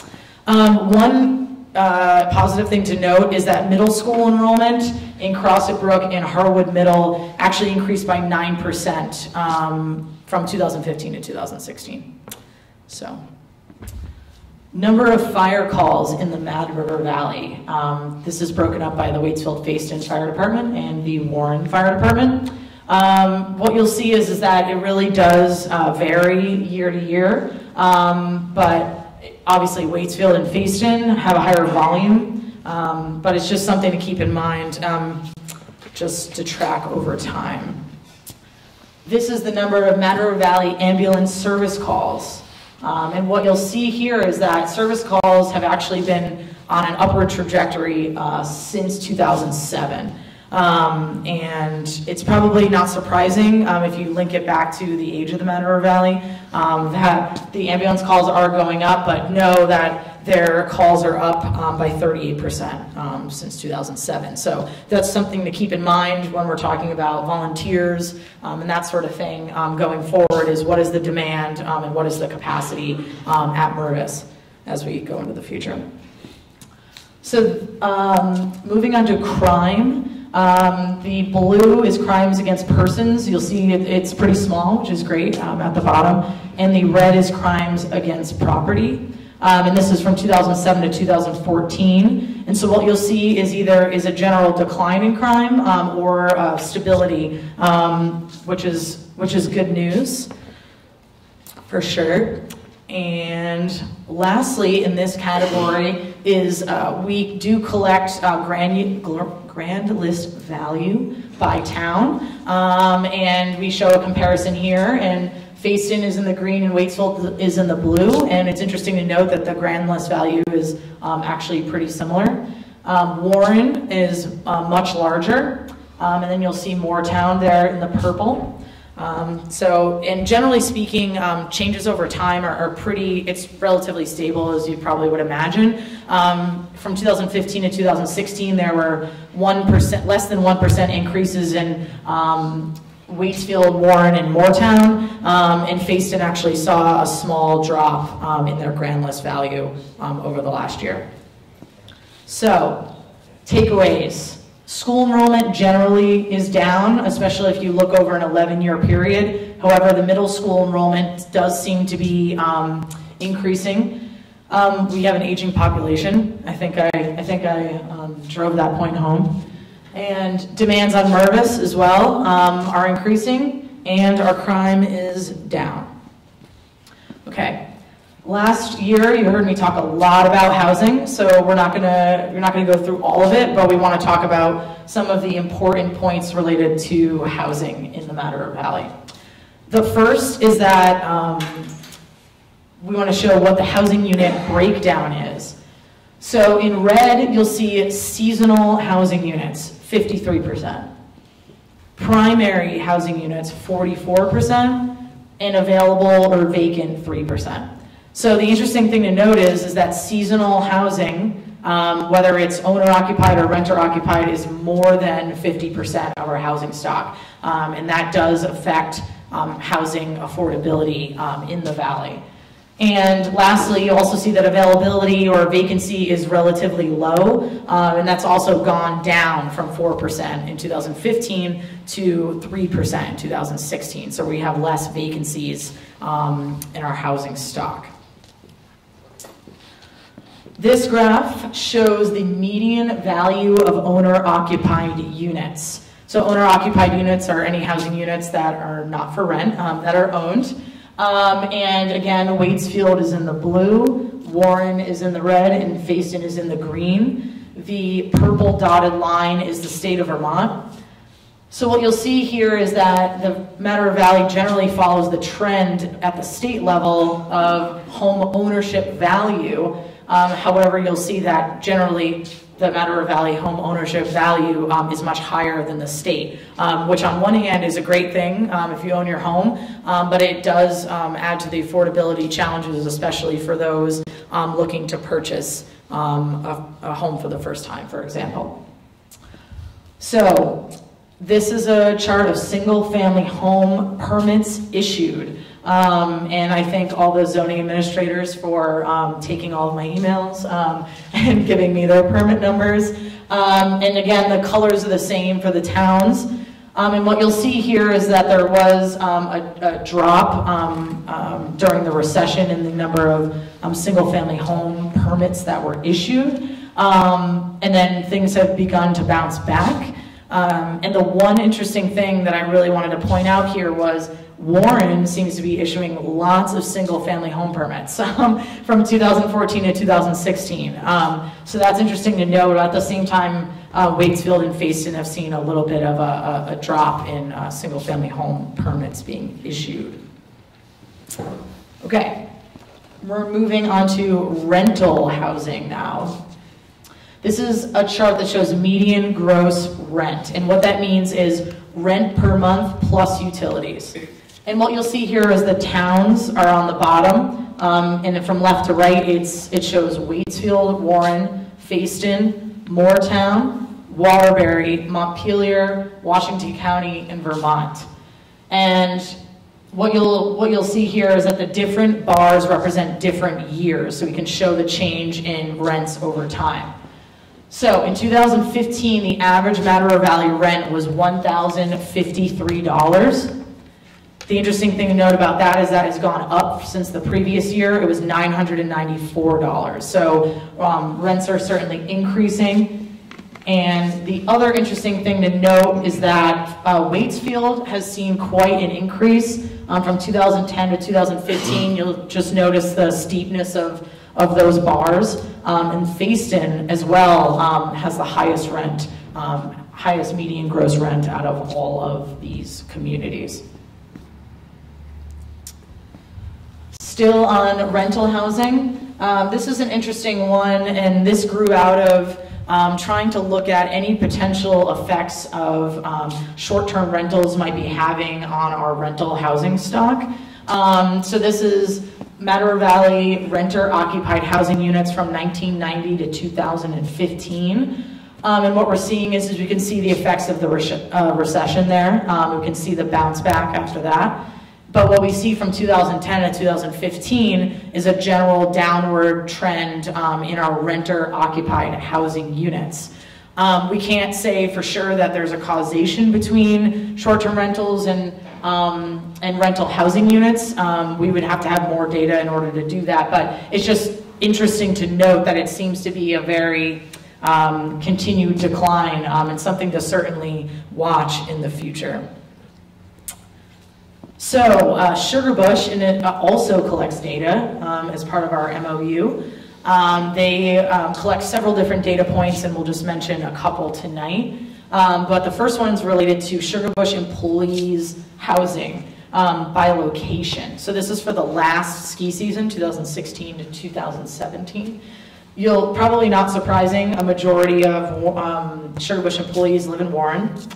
But the thing that's interesting is that the second location that has the most employees for Sugarbush is actually Chittenden County. So that's interesting to know that, that's where people are traveling from. And then as you go down the list, you'll see Waitsfield, Fayston, the rest of Washington County, and Moortown. And just as a note, that 47% of Sugarbush employees live in one of the 3 Mad River Valley towns. Okay. I know there was a lot. Housing takeaways. Majority of the housing stock is seasonal. Home values continue to be higher than the state. Monthly rent is going up, and the number of rental units is going down. Okay, transportation. So we're going to talk about Mad River Valley commuting patterns. This graph on the left shows you 2005. The arrow coming in is people that are commuting into the valley. The arrow coming out is people commuting out of the valley. And the arrow that's going around in a circle are the people that live and work in the Mad River Valley. So we're going to compare that to 2015. And what you see is there's been a decline in the number of people that are commuting in. And there's the amount of people that are living and working is about the same. And the number of people that are commuting out has substantially increased. It has increased by 40%. So it's interesting to know that more people are leaving the valley for work. So, you might not know, but we do actually collect, we have traffic counters around the valley, and we collect traffic data on an annual basis. One of the locations is the intersection with Route 100 and Route 17. Another location is Route 17 past the intersection with German Flats Road. That's represented in the blue line. And we also have a counter on the Sugarbush Access Road as well. And so the interesting thing to know is that the traffic has been relatively stable over time. We don't see any kind of crazy peaks there. You see a little bit around 2005. But what you will notice is if you look at 2017, is there was a small increase of traffic on Route 17 and the Sugarbush Access Road. And the last thing I'll say is that uptick at the Sugarbush Access Road is the highest traffic count that we've seen since 2004. So it's nothing too crazy, but just something to keep in mind. What units are those on the left? Like 3,000 what? Oh, sorry, that's a good question. It's annual, it's average annual traffic. So there's actually average annual daily traffic. So 3,000 a day or something? Yep. It's AADT. Yep, that's a really good question. I should add that next year. Yep, that's the amount of cars per day. Mad Bus ridership. Some of you may be familiar with the the seasonal bus service that we have in the Mad River Valley. It runs from Waitsfield up to Mount Ellen and Sugarbush. And what you'll see here is, it kind of varies, you'll see that if you look at skier visits, there is some similarities between the skier visits and the number of transit ridership. It does not correlate well with snowfall. We actually looked at that. Our hypothesis was transit would correlate with snowfall, but it really didn't. So that's kind of interesting to know. And what you'll see was there was an increase in transit ridership from the 2015-16 season to the 16-17 season. Okay, transportation takeaways. More residents are commuting out for work. Traffic is generally stable, but we did see some increased traffic on Route 17 and Sugarbush Access Road. And the bus ridership was up last year. So I don't know how many of you are familiar with this graph. If you are obsessed with snow like I am, you probably have looked at it several times. This is actually the Mount Mansfield snow stake. If you go online, you can play around with it, and what you can do is you can compare any ski season, basically, since they've been collecting data, to whatever ski season you wanted to compare it to. So the green background is the average snowfall at the Mount Mansfield snow stake. I know it's not the valley, but it's the most reliable source of data that we have, so this is what we go on generally for snow trends.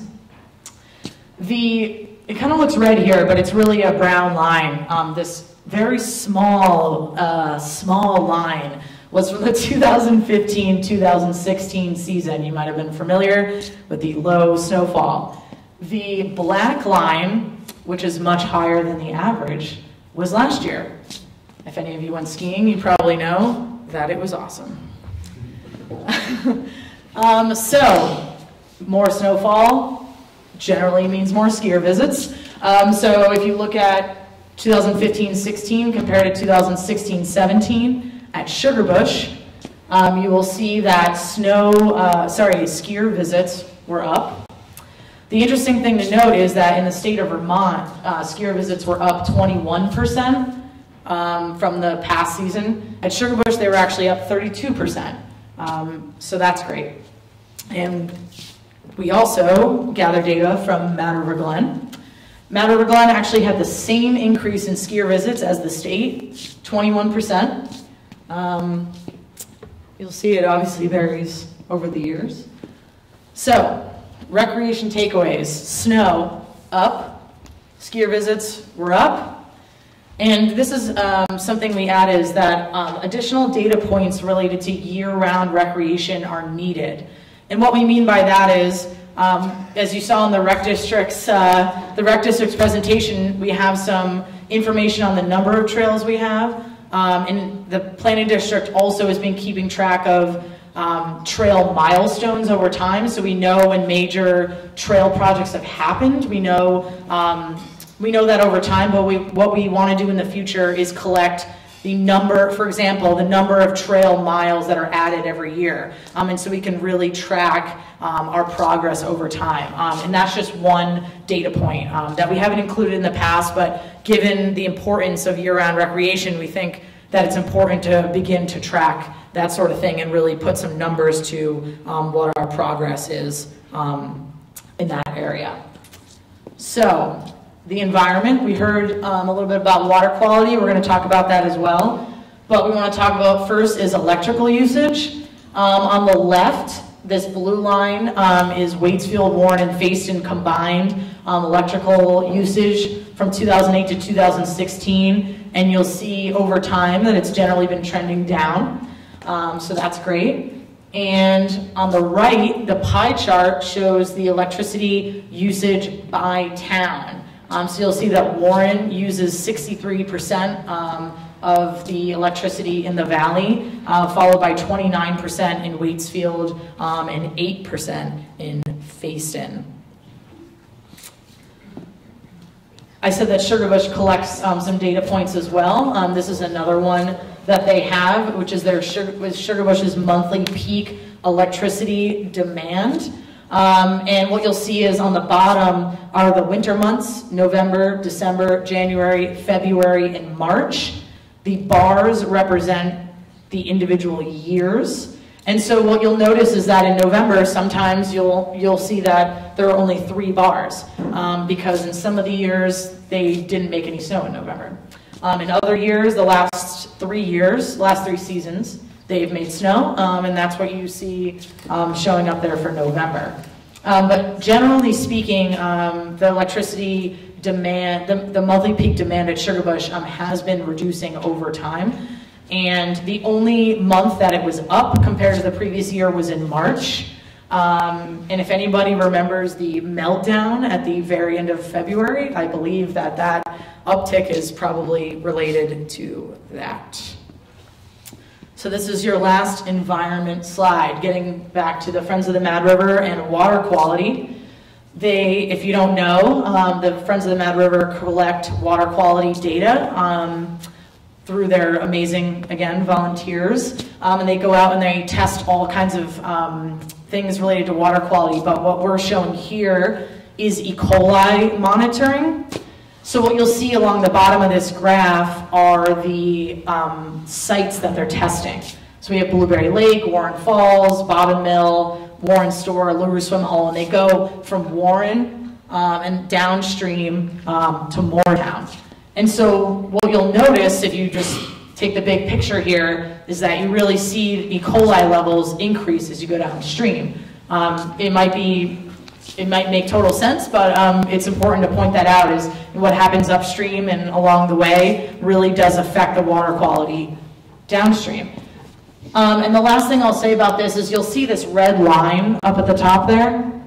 That's what's called a state health protective level for recreational water. And what that is a state level that they set to ensure that, for example, places where people swim at the beach are safe to do so. So if the E. coli is higher than this level, they close beaches, for example. So what you'll see is the Mad River Valley, these spots that are tested don't often actually go above that level, so that's great. You will see that in 2010, the Moortown Village swim hole and the Ward swim hole both were above those levels. So it's just something to keep in mind, and it's great that the Friends of the Mad River are testing and making sure that the water is safe for recreational uses. So, environmental takeaways. Electrical consumption is down. Energy use at Sugarbush is down. And surface and stormwater runoff remain a concern, especially from upstream to downstream areas. And it's something to keep in mind and something the Friends of the Mad River continue to focus on.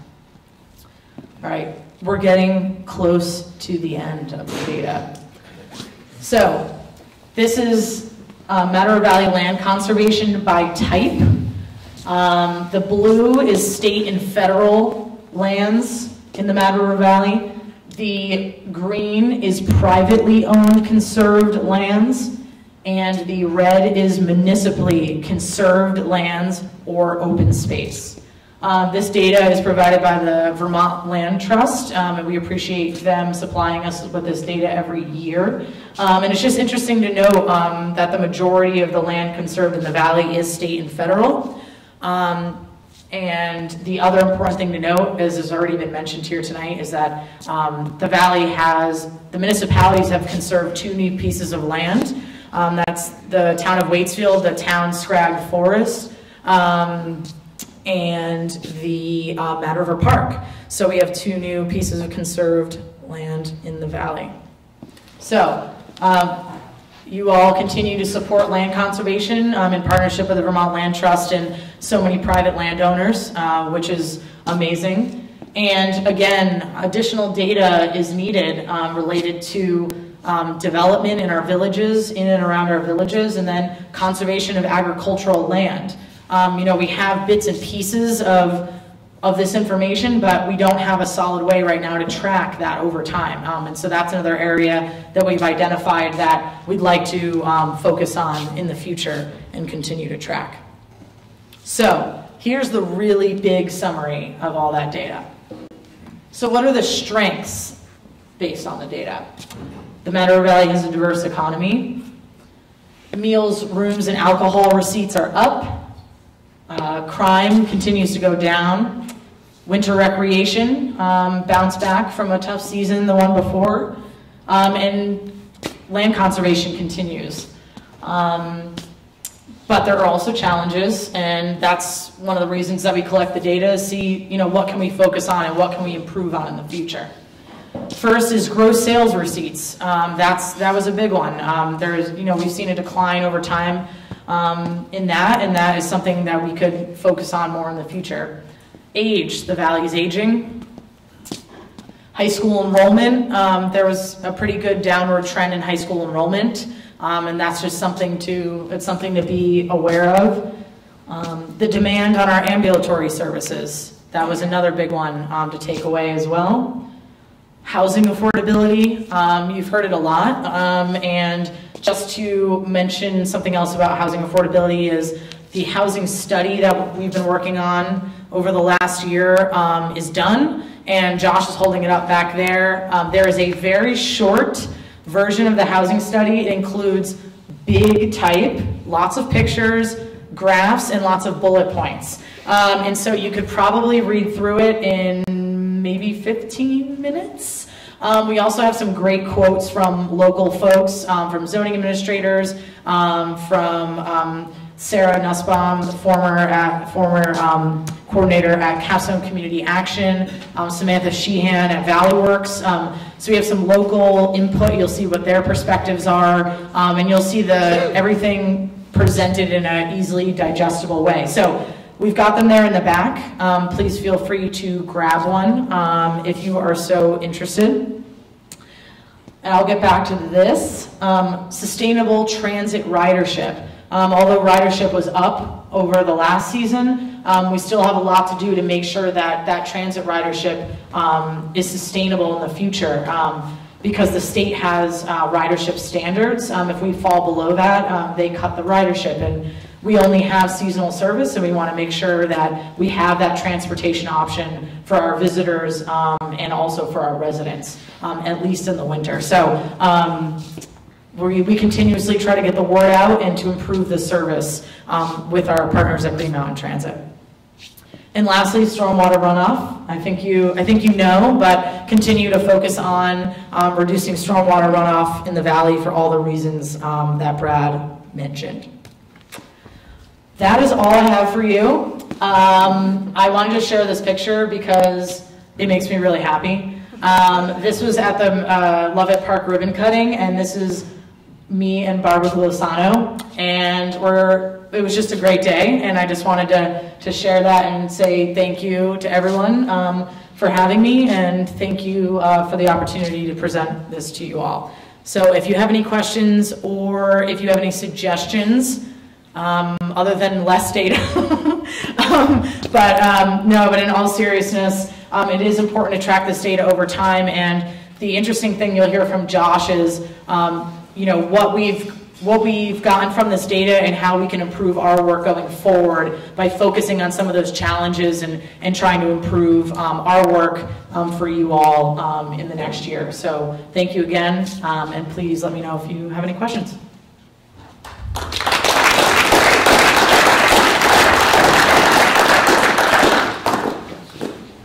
You gotta be kidding me, there's no question. All that information, you have no question. No, I have one.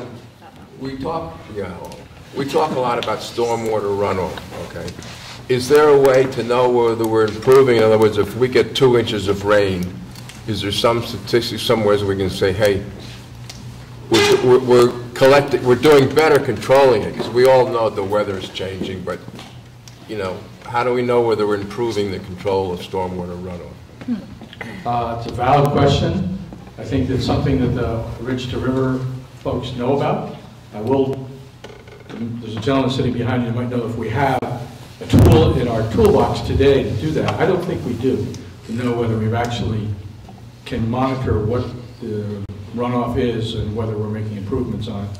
Well, this year we tried to catch a stormwater when it's a high water event, just to see how much more phosphorus and nitrogen is going off. We succeeded a little bit, and that data will be available later in the winter.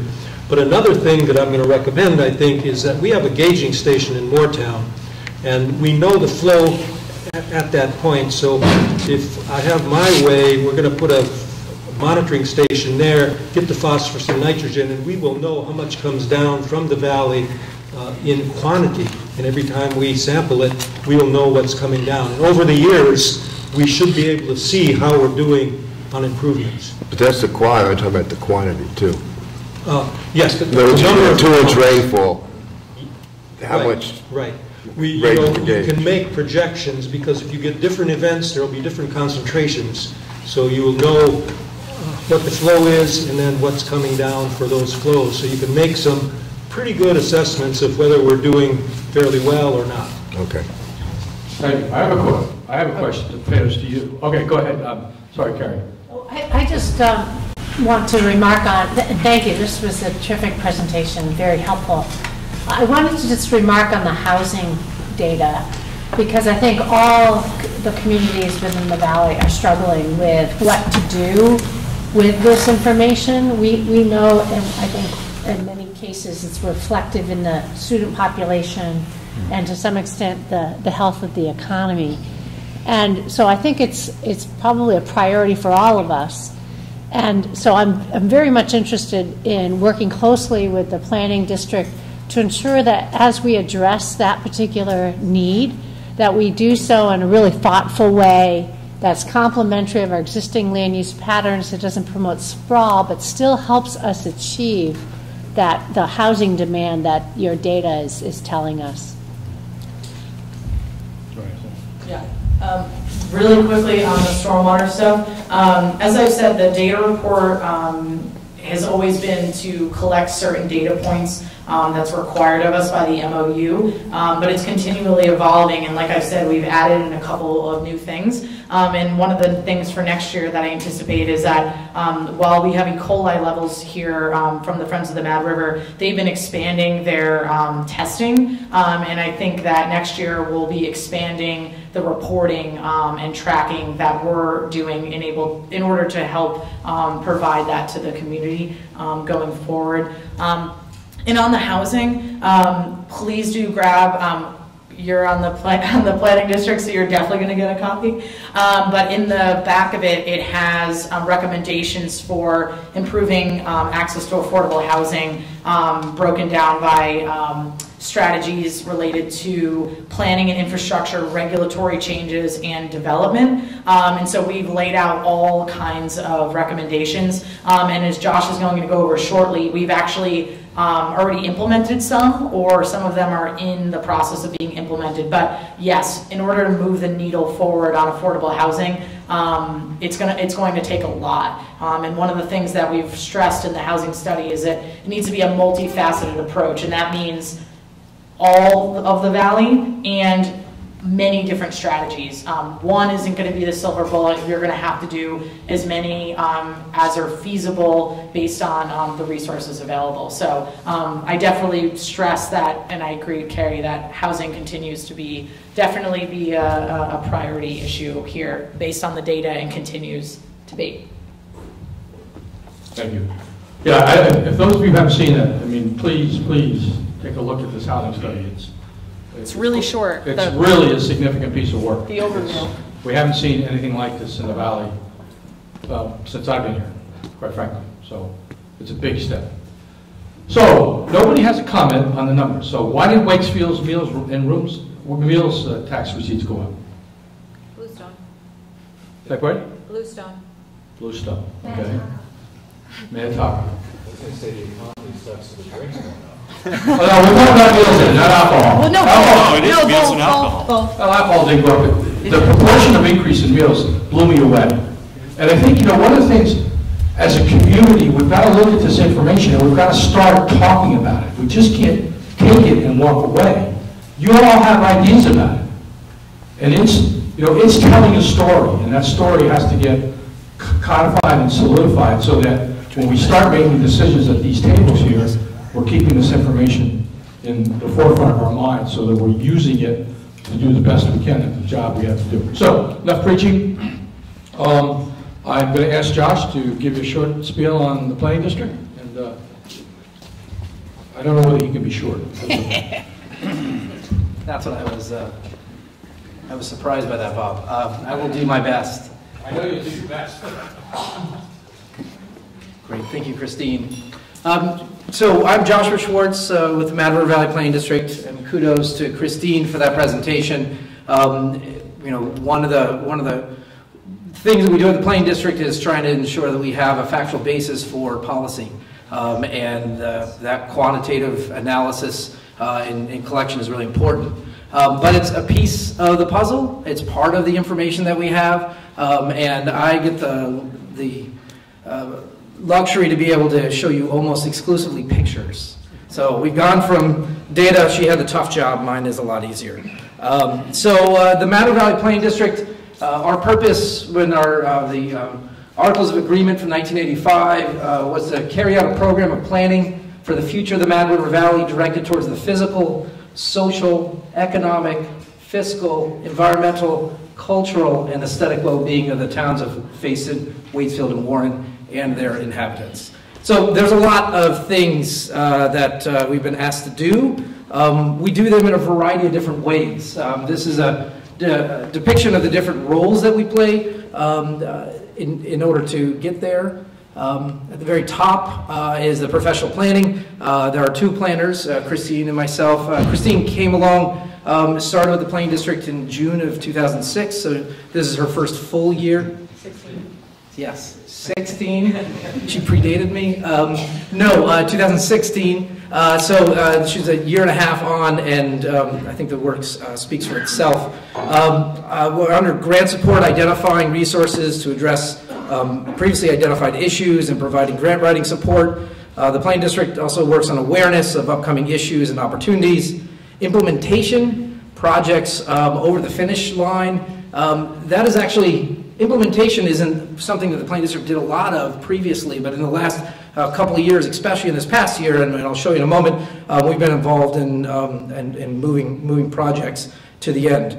Coordination between our towns as well as with the state and our federal partners, building those relationships, and lastly, leadership, addressing issues and opportunities. So the Matter Valley Planning District has a steering committee. It's really made up of the towns of Faison, Waitsfield, and Warren, with representatives from the Select Board and Planning Commission of each of those 3 towns, as well as Sugarbush is a financial contributor to the Planning District, equal sums with the towns in the Matter Valley Chamber and the Central Vermont Regional Planning Commission. So these are the list of all of our steering committee, Christy and myself, so on and so forth. It's worth noting in the past year, as an organization, we've gone through some administrative transition. We traditionally actually started, again, in 1985. Our sort of financial and administrative work was done by the Central Vermont Regional Planning Commission, which really did a lot to put us on our feet to begin with. And this year, we transitioned from they providing that role to we are now a fully standalone organization. We are both on financial and administration. So that's been a year of transition. We've also shown a couple times as the new logo from Mountain River Valley Plain District. You also probably noticed something very similar when the Rec District had their presentation up as well. There's been consistency and coordination with the Matter Valley Chamber, with their leadership, and the Rec District and the Planning District. So there's a lot of similarity and connectivity, but yet some distinctive differences between them. So the focus areas, I haven't gotten to the pictures yet, but I'm getting there. The focus areas in this past year, there's a lot of things as we showed on that first slide there, but we really focus on data, which I don't feel like I need to go into any more data, but I'm happy to if people have questions. Transportation and housing. Those are the 3 sort of pieces that we've really worked on this year. Again, implementation has been a big piece of the work. The sort of bricks and mortar projects that we've been involved with since the beginning, such as the Warren Main Street project in Lovett Park, and moving the MRV Moves project further, which you heard a fair amount from the Rec District a little bit ago. And so we'll go from there. So transportation. So we have the MRV, Matter Valley Active Transportation Plan called MRV Moves. That was a really great project that was buttoned up at the end of 2016, but identifies a vision of recreation trails in particular, both on and off-road transportation networks that are human-powered. And that's what provided a lot of the foundation for the work and the thought process that the Rec District's gone through, and the proposal related to signage and mapping. But the collaborative and the sort of connection between all the great partners that are moving that forward in the Valley. So from that, we had a Matter Valley Trail Summit this past September, co-hosted by the Rec District and the Planning District. Great dialogue with a lot of the different partners and identified a variety of strategies. Again, that's where the signage and the mapping things, they really rose to the top. Maintenance, which was talked about before, was also there, but the group decided that signage and mapping was sort of the right place to start. The Planning District's been helping. This is the Waitsfield West Sidewalk Phase 2 on Main Street in Waitsfield. So this shows the top of Bridge Street and the proposed sidewalk project and crosswalks that are part of that project, and we provided support through that project, both in professional planning and some of the design work, but mostly on the sort of financial side and crunching numbers and providing support to the town. We did some similar support to the Mountain Path Association. This is a depiction of a proposed project in Irisville. And there's a really great path segment or a really upgraded path segment. This is actually the Mount River Taste Place right here, and Shaw's would be right over there, but off the slow road, providing support to the path through that project. The town of Warren's had its Main Street reconstruction project. This is a depiction of a public meeting from Mike Ketchel and the Planning Commission, and this was a grant project that started post-Irene, and the Planning District provided support with the town to identify options for enhancing Main Street, and it went from concept to design to bid documents to construction and then implementation. And so that project was completed this past fall. Working with the Central Vermont Regional Planning Commission, this in particular is putting traffic counters on the road to measure the traffic speeds post the project to see, did this project, which one of the goals was the lower average speed, did it actually do that? The answer is yes. And there's a memo and a variety of information more specifically about that. This is another traffic counter, also working with the Regional Planning Commission and VTrans. This is the first, this is on Route 17, and it is the first on-road bicycle counter that the state has received. And this was the first place they installed it. After a bit of lobbying from Christine and conversation with the state and the importance of Route 17 for bicycle traffic, we were trying to get our arms around what those numbers look like. So we look forward to perfecting that data and getting more of it over time and seeing where that changes. We've also, Christine in particular, is ensuring that some of the improvements on the state road in Waitsfield have the proper bicycle and pedestrian signage. Led some efforts in support of Bike to Work Day and, of course, the Mad Bus. We play a role in convening partners in what's known as the Mad River Transportation Advisory Committee, talking about transportation options in the valley, and then also providing direction and support for the Mad Bus. That's me getting on the bus from work. And let me out myself. So that's a snippet on the transportation side. On the housing side, as Christine said, we have the Mad River Valley Housing Study and the overview document in the box in the table back there that Margot's sitting at. Please grab a copy. We have 75 copies that we printed. It's also available, and the data report are both available digitally at the Plain District website, mrvpd.org. But the housing study, one, uses facts to give us a sort of foundation, an understanding of our housing situation, both available data and some survey data.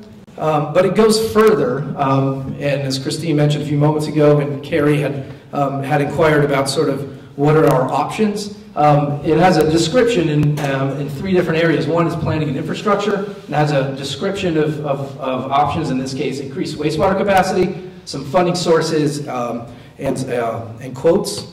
And we've been working on some of these things. We are working on a GIS project to help understand the municipal water system sort of changes of who's on and not on over time, because that opens up available wastewater. And so we're gathering that information.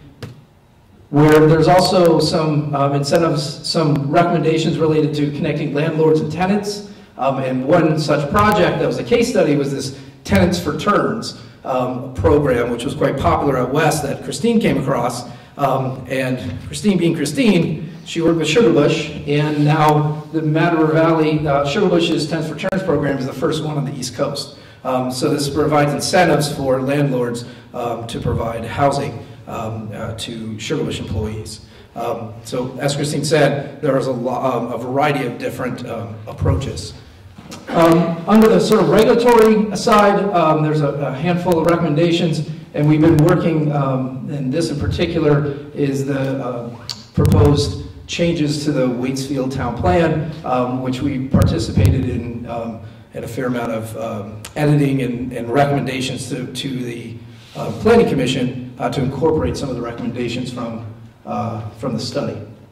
And then on the development side, sometimes, there are incentives, there are regulations, but there's also sort of approaching housing from a developer's perspective. And I've put together an analysis of municipally owned property that might be available for housing. And this was vetted through the planning commissions and provides that as options. One way to reduce the barriers to housing is to reduce the cost of land.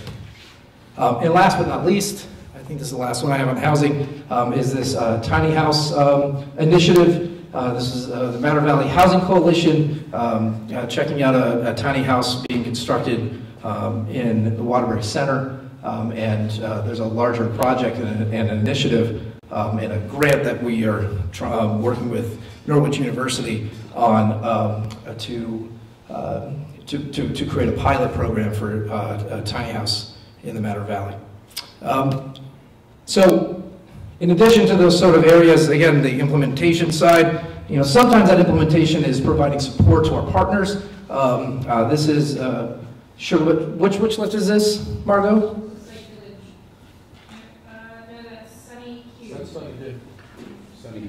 Is it Sunny Q now? Sunny Q. Well, that's what I was asking because I didn't know the letter change. So over at Mount Ellen, and that project went through the permitting process, and Sugar Bush invested in 2 new lifts that are up and running. Mad River Taste Place, the planning districts supported a USDA grant for some of the work that they're doing there and at the food hub. Lossless Finest Liquids, going through the permit process, and they leaned on a fair amount of data that the planning district had put together for their both Act 250 and local permits. And the Love Park project, that's what happened right before that picture that Christine had, and the opening of that project. So part of what we've done, again, that showed a variety of ways that both with implementation, planning support, convening of partners, the work that the planning district does and has done the last year. This shows grant funding, either specifically grants that have been received by the planning district, either through direct grant pursuit or through guidance and support of town officials or other organizations in different categories. But specifically, we're looking at just over $100 and some odd thousand in 2017, which is lower than some of the previous years, but most of that was related to post-flood projects. And the great thing with a couple of them is that they've been actually 4 or 5 post-flood projects in the Matter Valley were completed this year. So here's the work plan for 2018 that the planning district is looking at. It's municipal planning support, continuing some of the projects that we've already mentioned, but also focusing on a variety of others. Supporting the town of Waitsfield Planning Commission in its work related to Irisville, which is one of the focus areas for next year for them. At Recreation, there's the Trailhead Kiosk and Wayfinding, and the support of the Trails Collaborative. As discussed before, that's a pretty big item on the planning district to provide that support, and a variety of other things in other categories. I have somewhere a printed summary of this presentation with this information as well as the financial side, which is when I pass it over to Bob. You're up.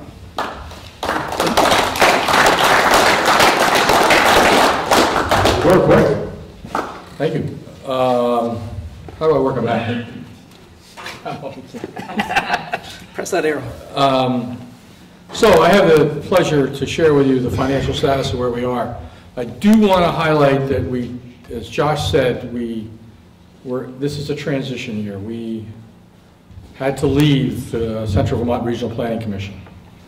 And it presented some challenges. I think we've gotten through all of them, but it did have some consequences. We now have to pay some things that we didn't have to pay for, unfortunately, but we're, I think, in pretty good shape. So here, I've got a slide that's going to show you the approved budget for fiscal year 2018, and that's the year we're in. Just so everybody's clear, our year ends the end of February.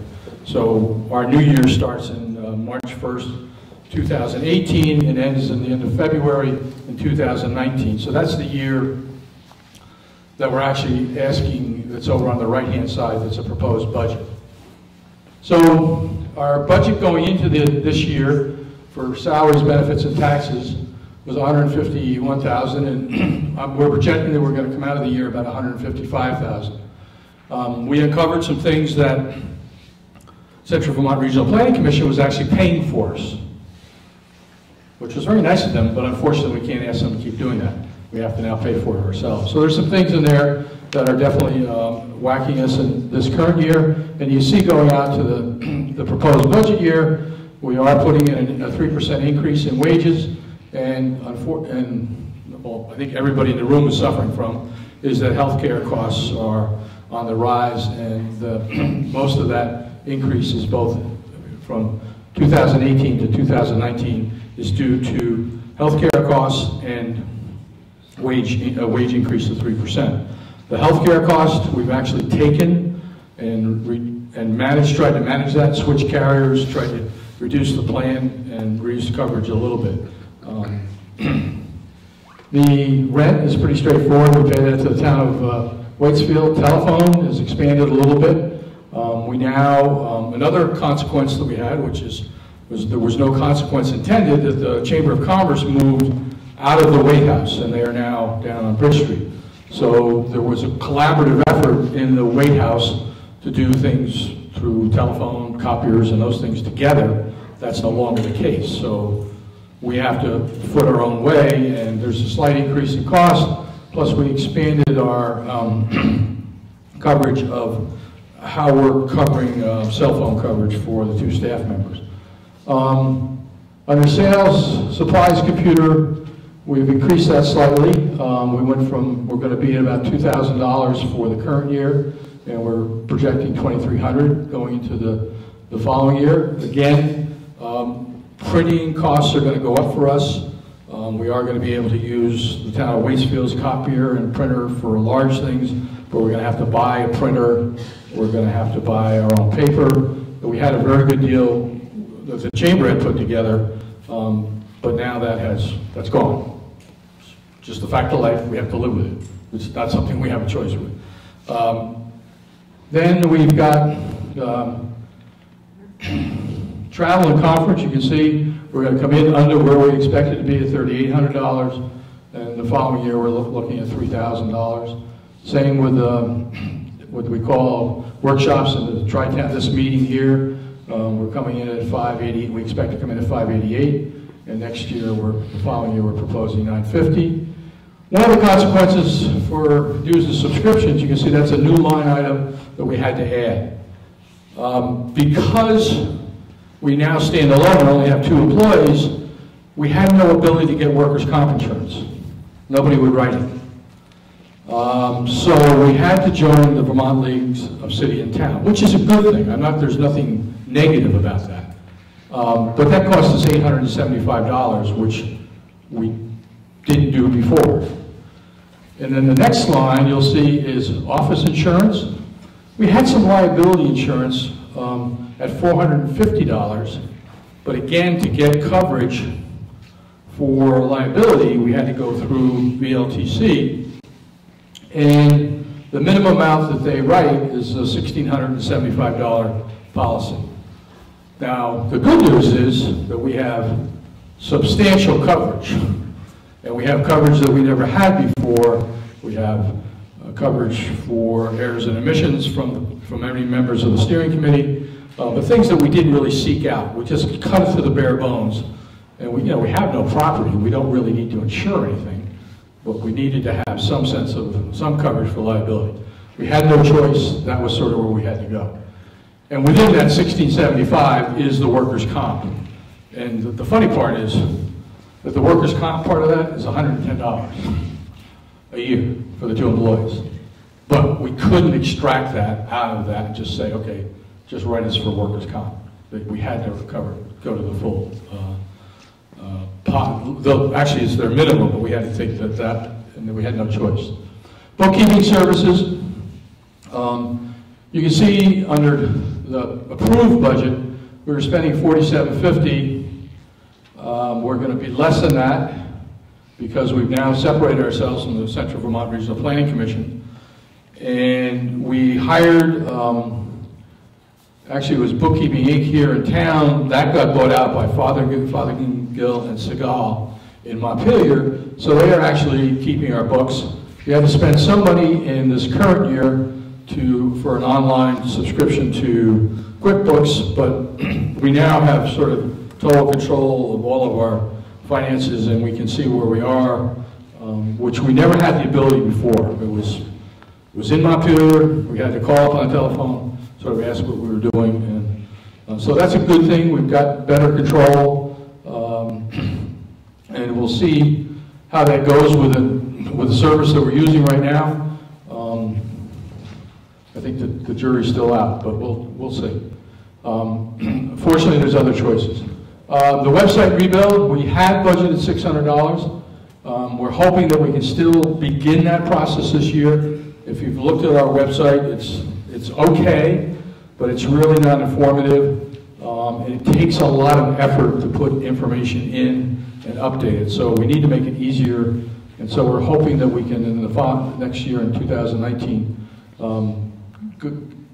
actually find somebody to do that. We've looked at talks with the people that did the Waitsfield Town website, and we're pretty pleased with what they did there, and we're hoping that we can come to some kind of agreement there. Economic development tools, we had hoped to do some work.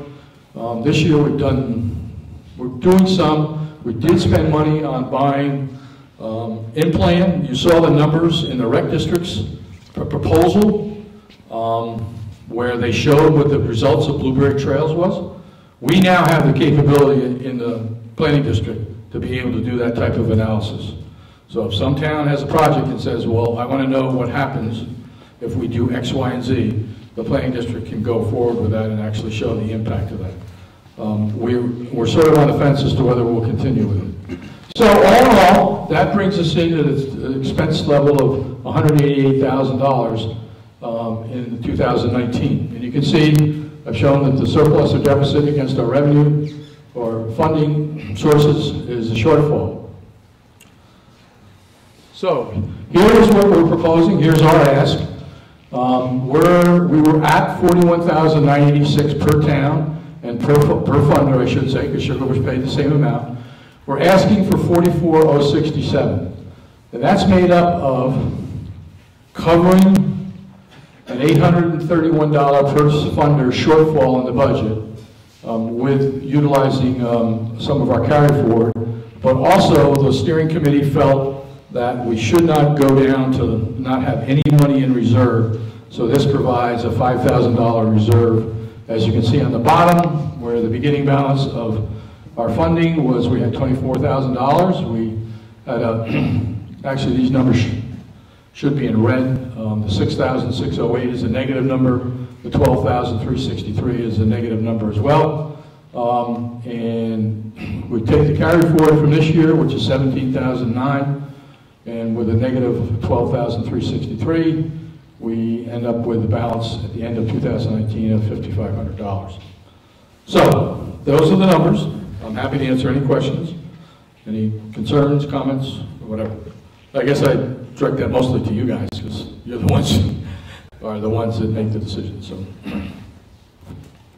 $2,000 increase per town, per paying entity. That's correct.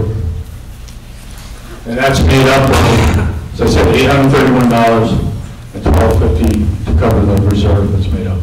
So we went into this with the effort to try and be flat to level funding. And that's what I presented to the steering committee, and the steering committee came back and said, and rightfully so, that's too risky. You can't leave it that you have to have something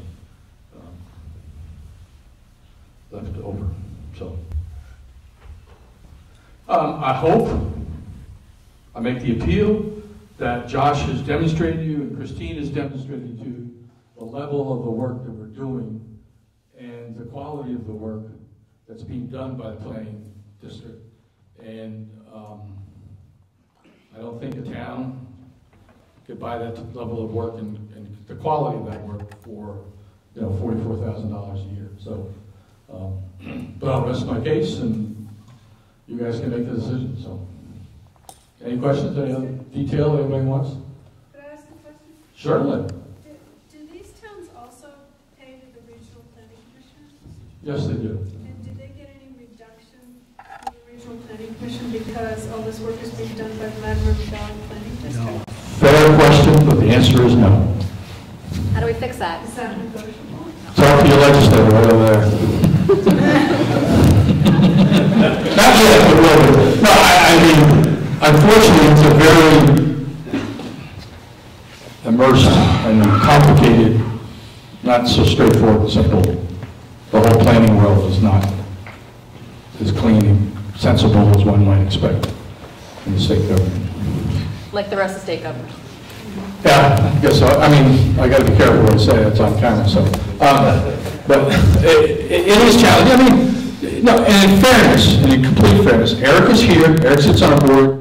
We're doing some work going forward.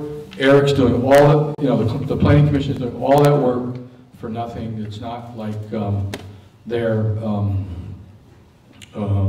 not doing anything for us or doing anything for the town. I think if you talk to any of the individual towns, they get a lot of support. Any of you, well, the general audience doesn't know, but all this road permit work we're doing now is all being, the load is all being carried by the Central Vermont Regional Planning Commission. And it's extensive. It's a lot of work. I mean, look at those maps, the energy work they've done, and the emergency management planning work they do. It's things that, we couldn't do. The planning district couldn't do it, and the town certainly couldn't do it. So it's, we don't pay a lot. Cindy, I don't know, what do we pay?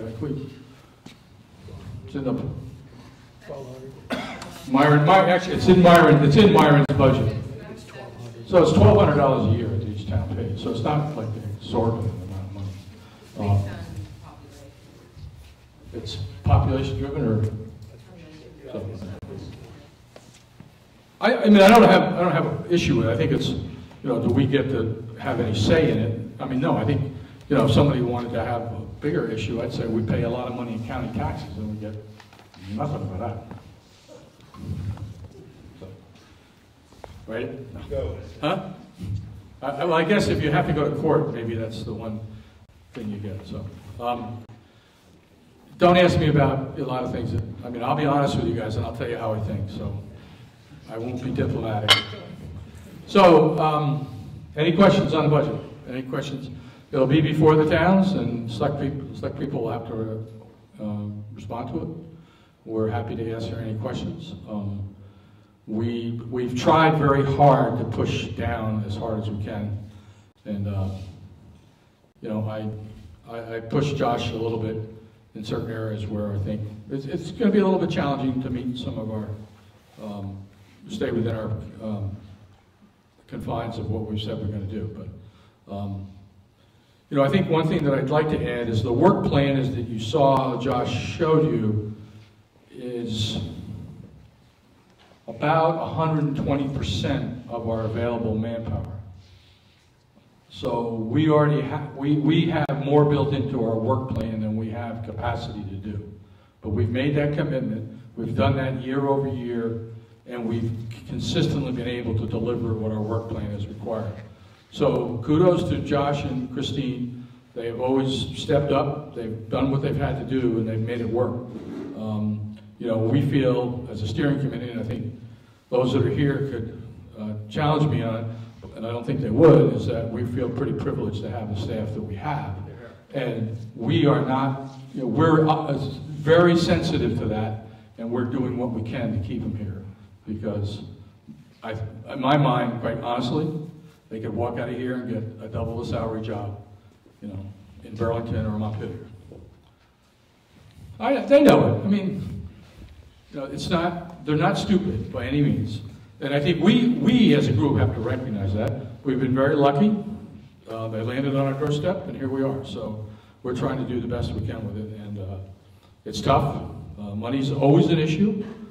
I think that's one of the challenges we have here. We're 3 towns trying to act like one in certain times, and at other times trying to be our individual towns. Sort of a unique set of circumstances. It makes it sort of hard to operate sometimes. But for, you know, $176,000 budget, we get a lot done. So, yes. If you can page back one slide to look at some of the work plan. Okay, the work plan. And I don't mean to add another 10% of demand on that, and certainly Waitsfield and I think the other towns would confirm the substantial benefit that we receive from the Mad River Valley Planning District. But I do want to just highlight that, you know, and all of these topics are important and relevant, and like we just talked about the data and what it shows us and some of the priorities that are emerging, such as housing. But I also just want to point out that for the last couple of years, I know the Mad River Valley Planning District made economic development a priority as well, looking at those economic vitality workshops, looking at the diversification opportunities in our business sector and how we can best support that, looking at traditional business uses, whether it's agriculture, local foods, logging, forest products, and you know, I want to be thoughtful and not adding more to that long list already, but in recognition that there's now an economic tool, the partnership that we have with the chamber, with the rec district, I look forward to a discussion about how the Mad River Valley Planning District can play a role in the next steps, again, the capitalization of the good investments we've made already in economic development, and what the baseline of information we received and achieved from those vitality workshops may be a good launching pad for us to be thinking about, again, on a community-wide basis, what kind of steps we can take of the membership communities to help support the economic vitality of our valley. I totally agree with you. I mean, I think everybody knows I agree with you. So I mentioned Eric doing some work from the Central Vermont Regional Planning Commission. One of the things Eric's going to do for us is that he's going to go through all this work that Carrie just referred to and distill it down and begin to tie all the dots and things together and see sort of what bubbles up out of it. And I think once we sugar that off, we will have the ability to really address what we should be doing and what those things should be. And I would like to point out that, you know, some of the things that came out of the work that was done in economic development were Irisville planning, a sense of place, that was critical. Housing was critical, transportation was critical, and recreation was critical. So, you know, even though it's not labeled as economic up here, there is a thread of economics going through it. I think the point that you made, Carrie, about capitalizing on what we have and how to go forward is a much broader and a very important conversation we should have, and probably a session like this where we actually talk. So, any other questions? Then I will say that this meeting is now over. Not much of a dramatic closing. Thank you. Thank you all for coming. Appreciate it.